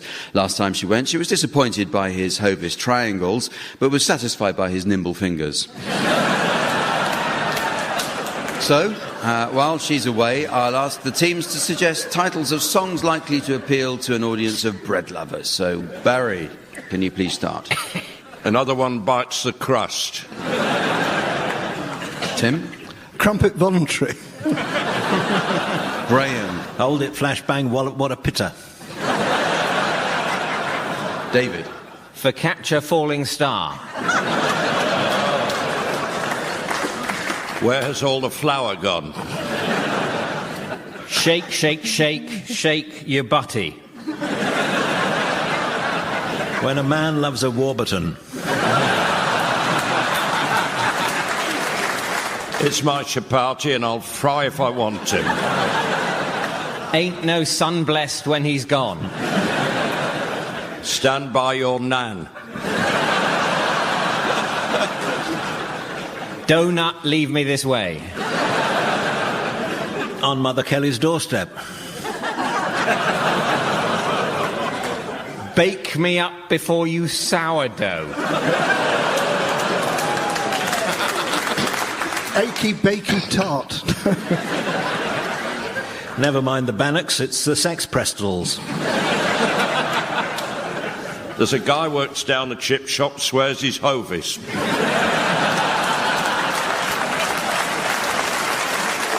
And so, ladies and gentlemen, as the great white shark of time noses around the corals of eternity and terrified punters flee from a shark-infested betting shop, I notice it's the end of the show. So from the team, Samantha, myself and our audience here in Milton Keynes, it's goodbye. Goodbye. Barry Cryer, Graeme Garden, Tim Brooke-Taylor and David Mitchell were being given silly things to do by Jack Dee, with Colin Sell setting some of them to music. The programme consultant was Ian Pattinson and the producer was John Naismith.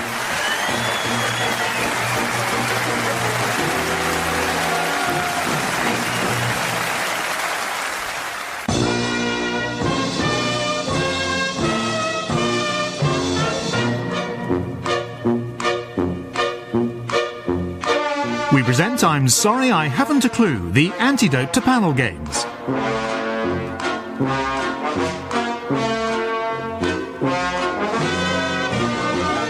At the piano is Colin Sell, and your chairman is Jack Dee. Hello, and welcome to I'm Sorry I Haven't a Clue. You join us today in Milton Keynes. In the Middle Ages, this area became a centre of wool production. Sheep were driven to market for their wool, which was fulled. This means it was pulled and stretched, then pounded with a mixture of water and clay by wooden paddles. It was a slow, difficult process because the sheep didn't like it and kept running away.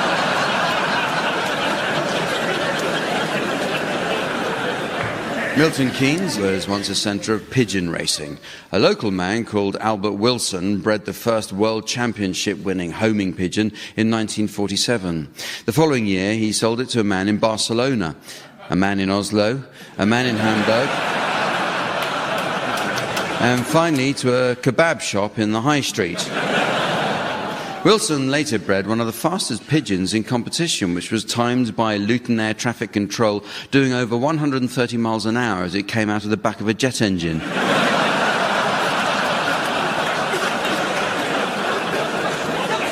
Until 1987, Marlborough Gate was the headquarters of the Flat Earth Society, but they disbanded after their membership fell off. The journalist and TV presenter Robert Robinson lived nearby. He was most famous for hosting Call My Bluff, where panellists had to pretend they didn't know the meaning of certain words, such as comb over, for example.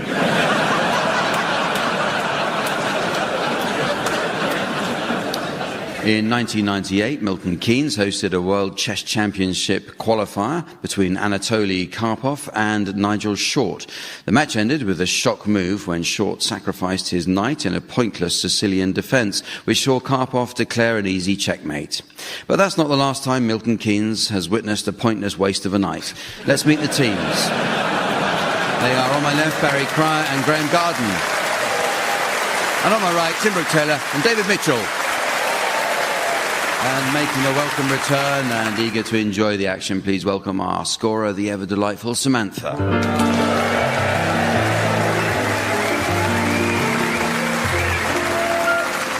OK, well, we start this week with another look at the Uxbridge English Dictionary. The English language has many useful words, but not everyone understands the meanings of apparently similar terms. For example, let's look at the difference between stocks and shares. Well, stocks are the units of ownership in public companies quoted on the stock exchange. A company creates stocks when it fixes its capital in terms of a monetary amount and then sells different proportions to investors, whereas shares, that American singer who's had all the plastic surgery.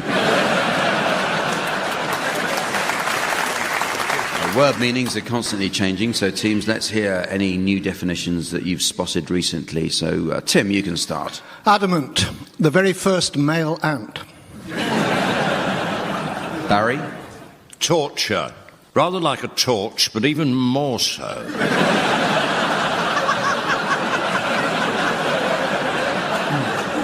Graeme? Minion, a tiny shallot. David? Diagnose. A proboscis which starts on the top right of the face and finishes on the bottom left. Buoyant, Adamant's son. Descant, an ant with an office job. Forebears. A really terrible night for Goldilocks. Distant, an ant who's been slagged off.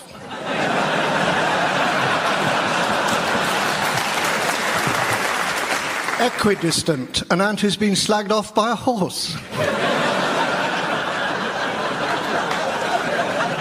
Offend, to circumcise. Hydrant, an ant with 3 heads. Mutant, an ant who's lost his voice. Trash. What makes you itch in Yorkshire? Fielding. To find a bell in the dark.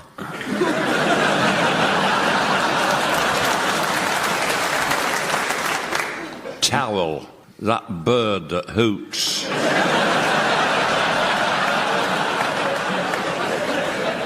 Tyrant, an ant who works for QuickFit. Forecast. To have cutlery protruding from your posterior.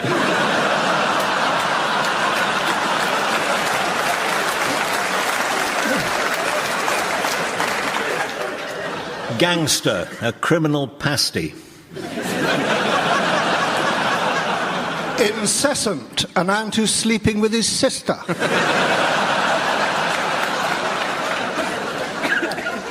Faculty, Cockney for there's no more PG tips.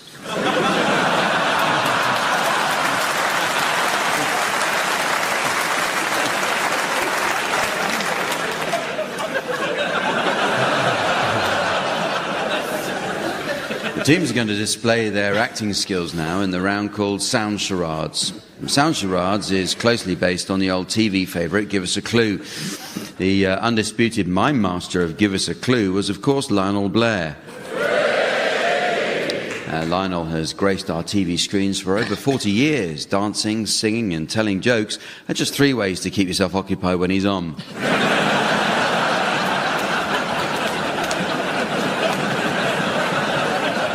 Tim and David, you're to start, please, and your title will shortly be displayed to the audience via the laser display screen. And for listeners at home, here's the mystery voice. Call the midwife. Call the midwife. Okay, right, so off you go, Tim and David. It's 3 words, and it's a television programme. What's it called?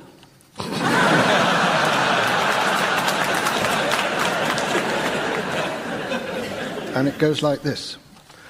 As an elderly, eccentric billionaire, it's only right that I should be surrounded by those who mean a lot to me as I near my end. Specifically, all 3 women I've married. Of course, sir. And Brittany, your current spouse, is here, of course? Oh, well, what of Doris, my childhood sweetheart, who I divorced to celebrate making my first million? Yes, she's here, sir. And Patricia? I'm afraid she hasn't turned up. Telephone her immediately!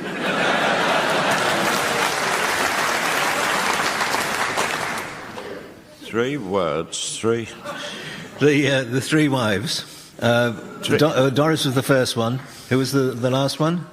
Brittany. Brittany. Britney Spears. And Pat was the mid one. Hey.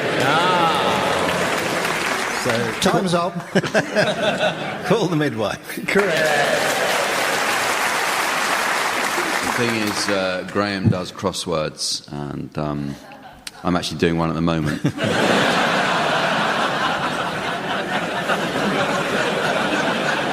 Right, the final title is being displayed for you, Barry and Graeme, and here once more is the mystery voice for listeners at home. Monsters, Inc. Monsters, Inc. It's a film And this one is 2 words. 2 words. God. Hamish. Dougal, you'll have had your tea. Tea at a time like this. 4 o'clock? Why not? No, I mean when the Glen is living in terror and evil stalks abroad. You know, Baron McFrankenstein has moved into the old deserted mill, or as we now must call it, the old inhabited mill.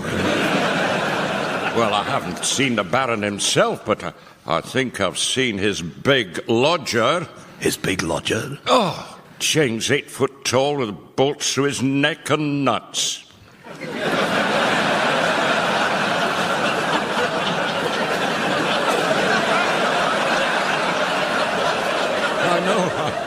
I know, it surprised me too.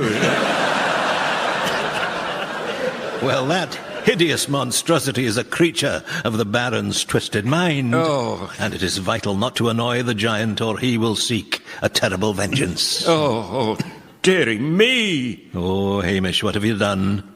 Well, the creature wasn't looking. Aye. I borrowed a bottle of his royal blue writing fluid for my fountain pen.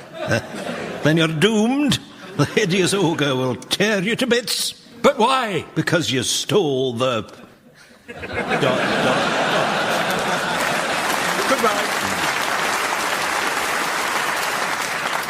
Has ink got something in it? Yeah.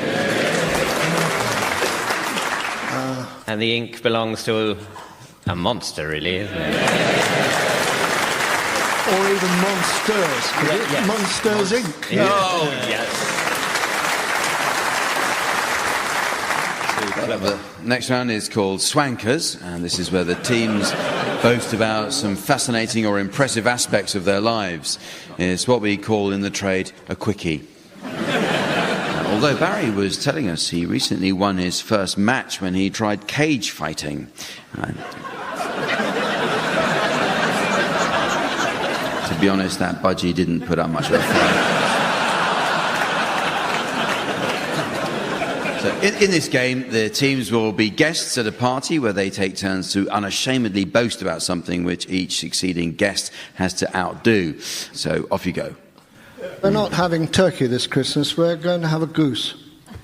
No. A goose. Oh, well, we're having a golden eagle. It's delicious. Tastes just like swan. We actually wanted to make it really special, so we've stuffed a goose in a swan and then stuffed both of them in a golden eagle. Yes. And we've persuaded a lion to eat the lot. Yes, we've hired a boa constrictor to eat the lion. And gas mark 7, it only takes a couple of days. Yes, we had that last year.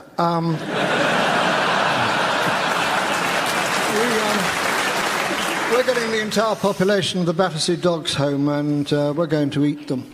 But we'll also make a huge donation to the Battersea Dogs home. Yeah. We're having a fowl and a duck. Fowl and duck. Could you put that together and it's called a dowel. Well, yes, we're having several dowels and dogs' homes to eat on Christmas Eve, and then we're actually going away for Christmas just to get away from it all. So we're going somewhere hot where it also snows. Yes, very wise. We're economising too. And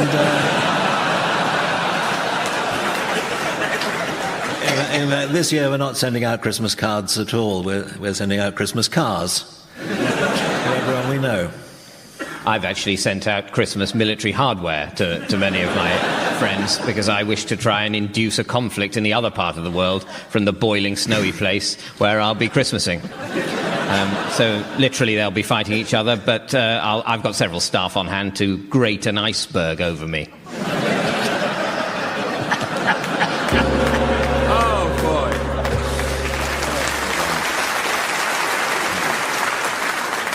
Well, it's now time to play the game called Mornington Crescent. But first, I'm told by the postrum that we've received more letters this week than ever before. It comes from a Mrs. Trellis of North Wales.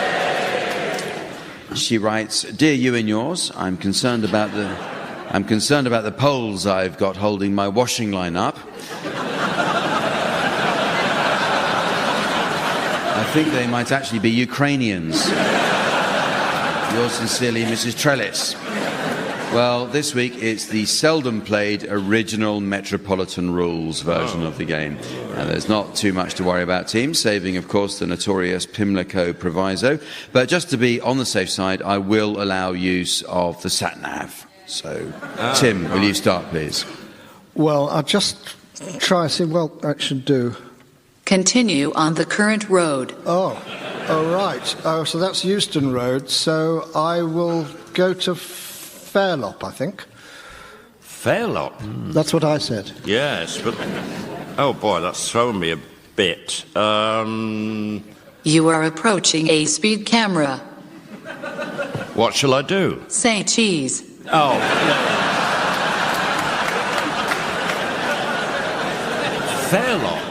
Fairlop, alliteration, Farringdon.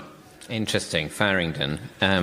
Just see if I go down here. In 200 yards, bear left. Okay, and... In 200 yards, there is a bear on your left. Better avoid that. But... There is also a zebra crossing. Okay, well, I'd better turn round again and... Yeah, Mansion House. Oh. Yes. All right. Very, very good. Yes, you might think that's clever, but... Well, I could do Charing Cross there, but no, Pimlico proviso. I think it would need to be carry on to London Bridge or something like that. There is no service between Charing Cross and London Bridge due to emergency incompetence.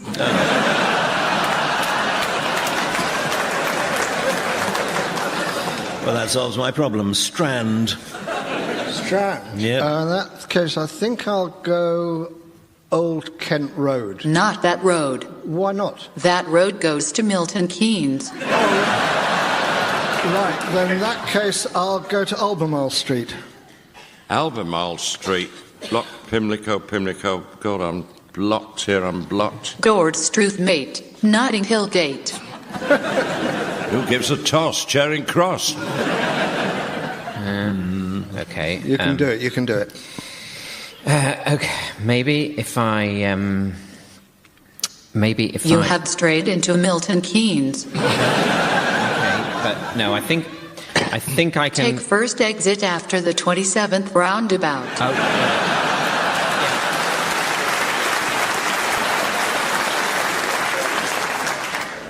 I might have to... Look, a field full of concrete cows. No, it's the MK Duns.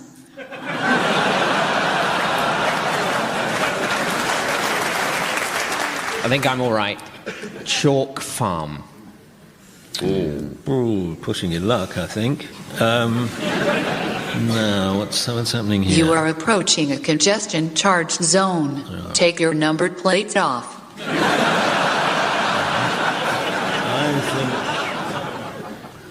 I think I'm onto a winner here. Yep. I'll just confirm it, though. You may be owed £3,500 in missold PPI.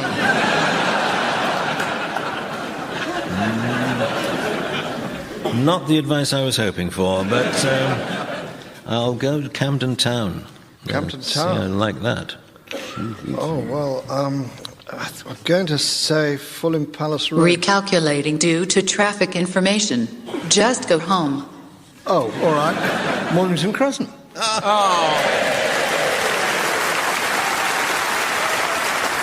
This next game is called Just a Minim, and it's a musical version of the long-running wireless favourite Just a Minute. So take it away, Colin. Colin, I said, take it away. Take the piano. Take the piano away. So as the... Don't encourage him. So, as the minute waltz gently fades, please welcome the four enthusiastic, effervescent, exciting, exotic players who are lively, entertaining, quick-witted, comical, so very, very talented and barely audible over the noise of the audience reaching for their sick bags. David, you ought to go first, and the song I'd like you to sing with your usual wit and wisdom, without hesitation, deviation, or repetition, is He's Got the Whole World in His Hands. He's got the whole world in his hands. The man has the entire planet within his grasp. He's got the entire... Graeme has challenged there. I think I know the nature of your challenge. Is it by any chance unutterably petty?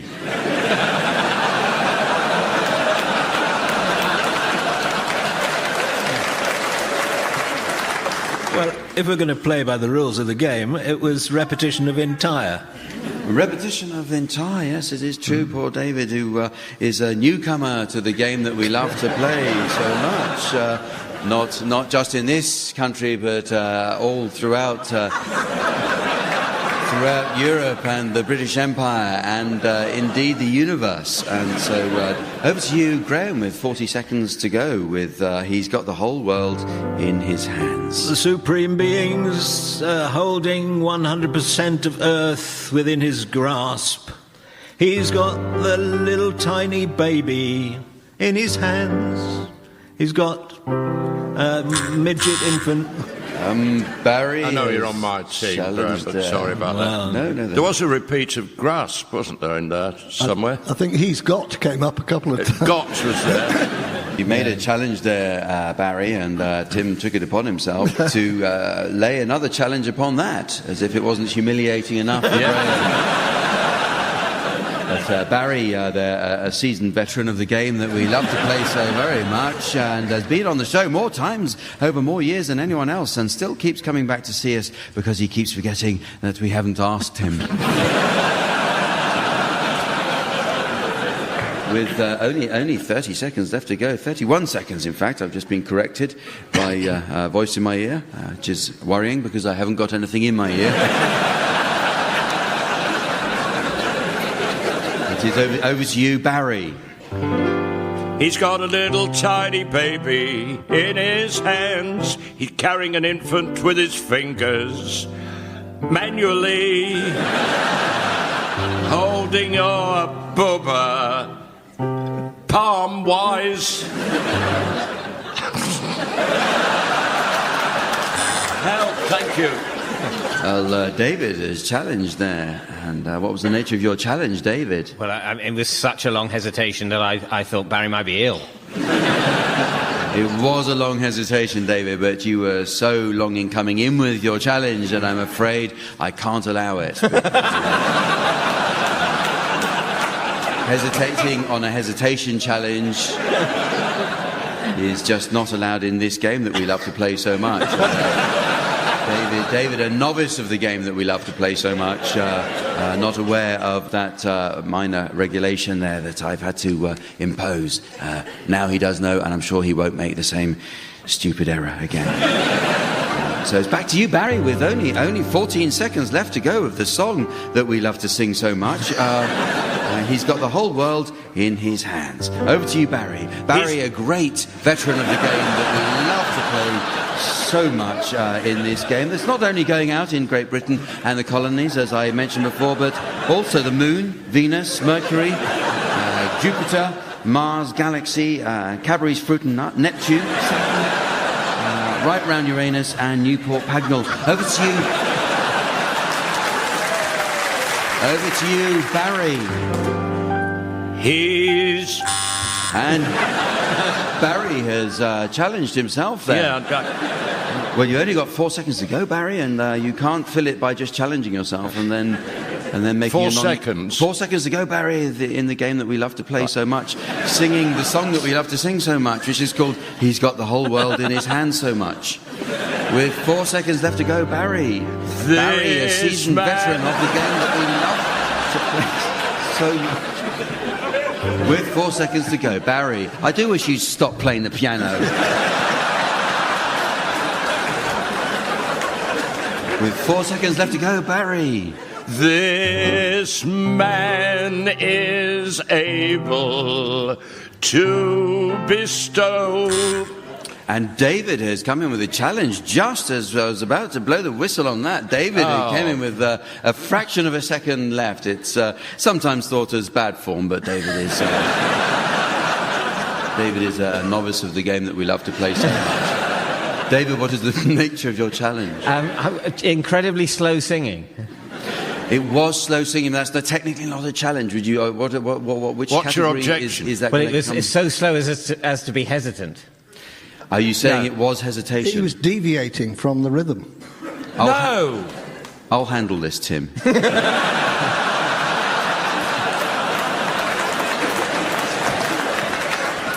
I can allow that. I think it was a fair challenge that David has come in with, and because the audience enjoyed your challenge so much as well, I'm going to give you a bonus point and a fluffy toy and a book token. And chairmanship of the Co-op Bank.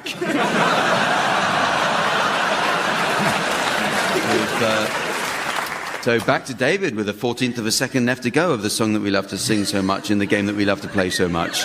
He's got... And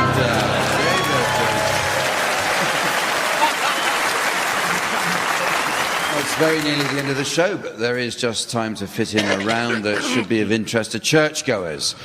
Samantha has to leave now as she's off to meet an elderly gentleman friend who's been a lifelong churchgoer and has asked Samantha to help plan his funeral arrangements. She says he wants to be cremated and has asked her to scatter his ashes at his church. Samantha says his last wish is to be tossed off the top of the steeple.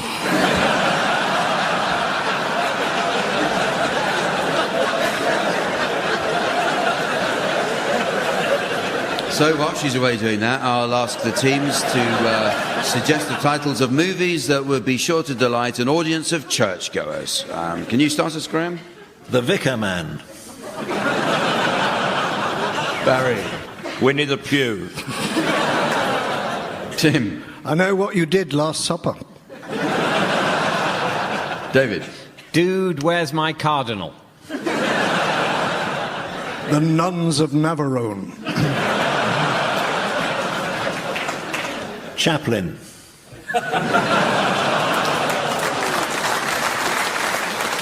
Confessions of a Stained Glass Window Cleaner.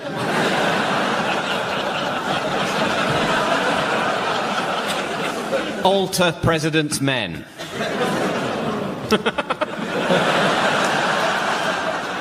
Predator versus Episcopalian.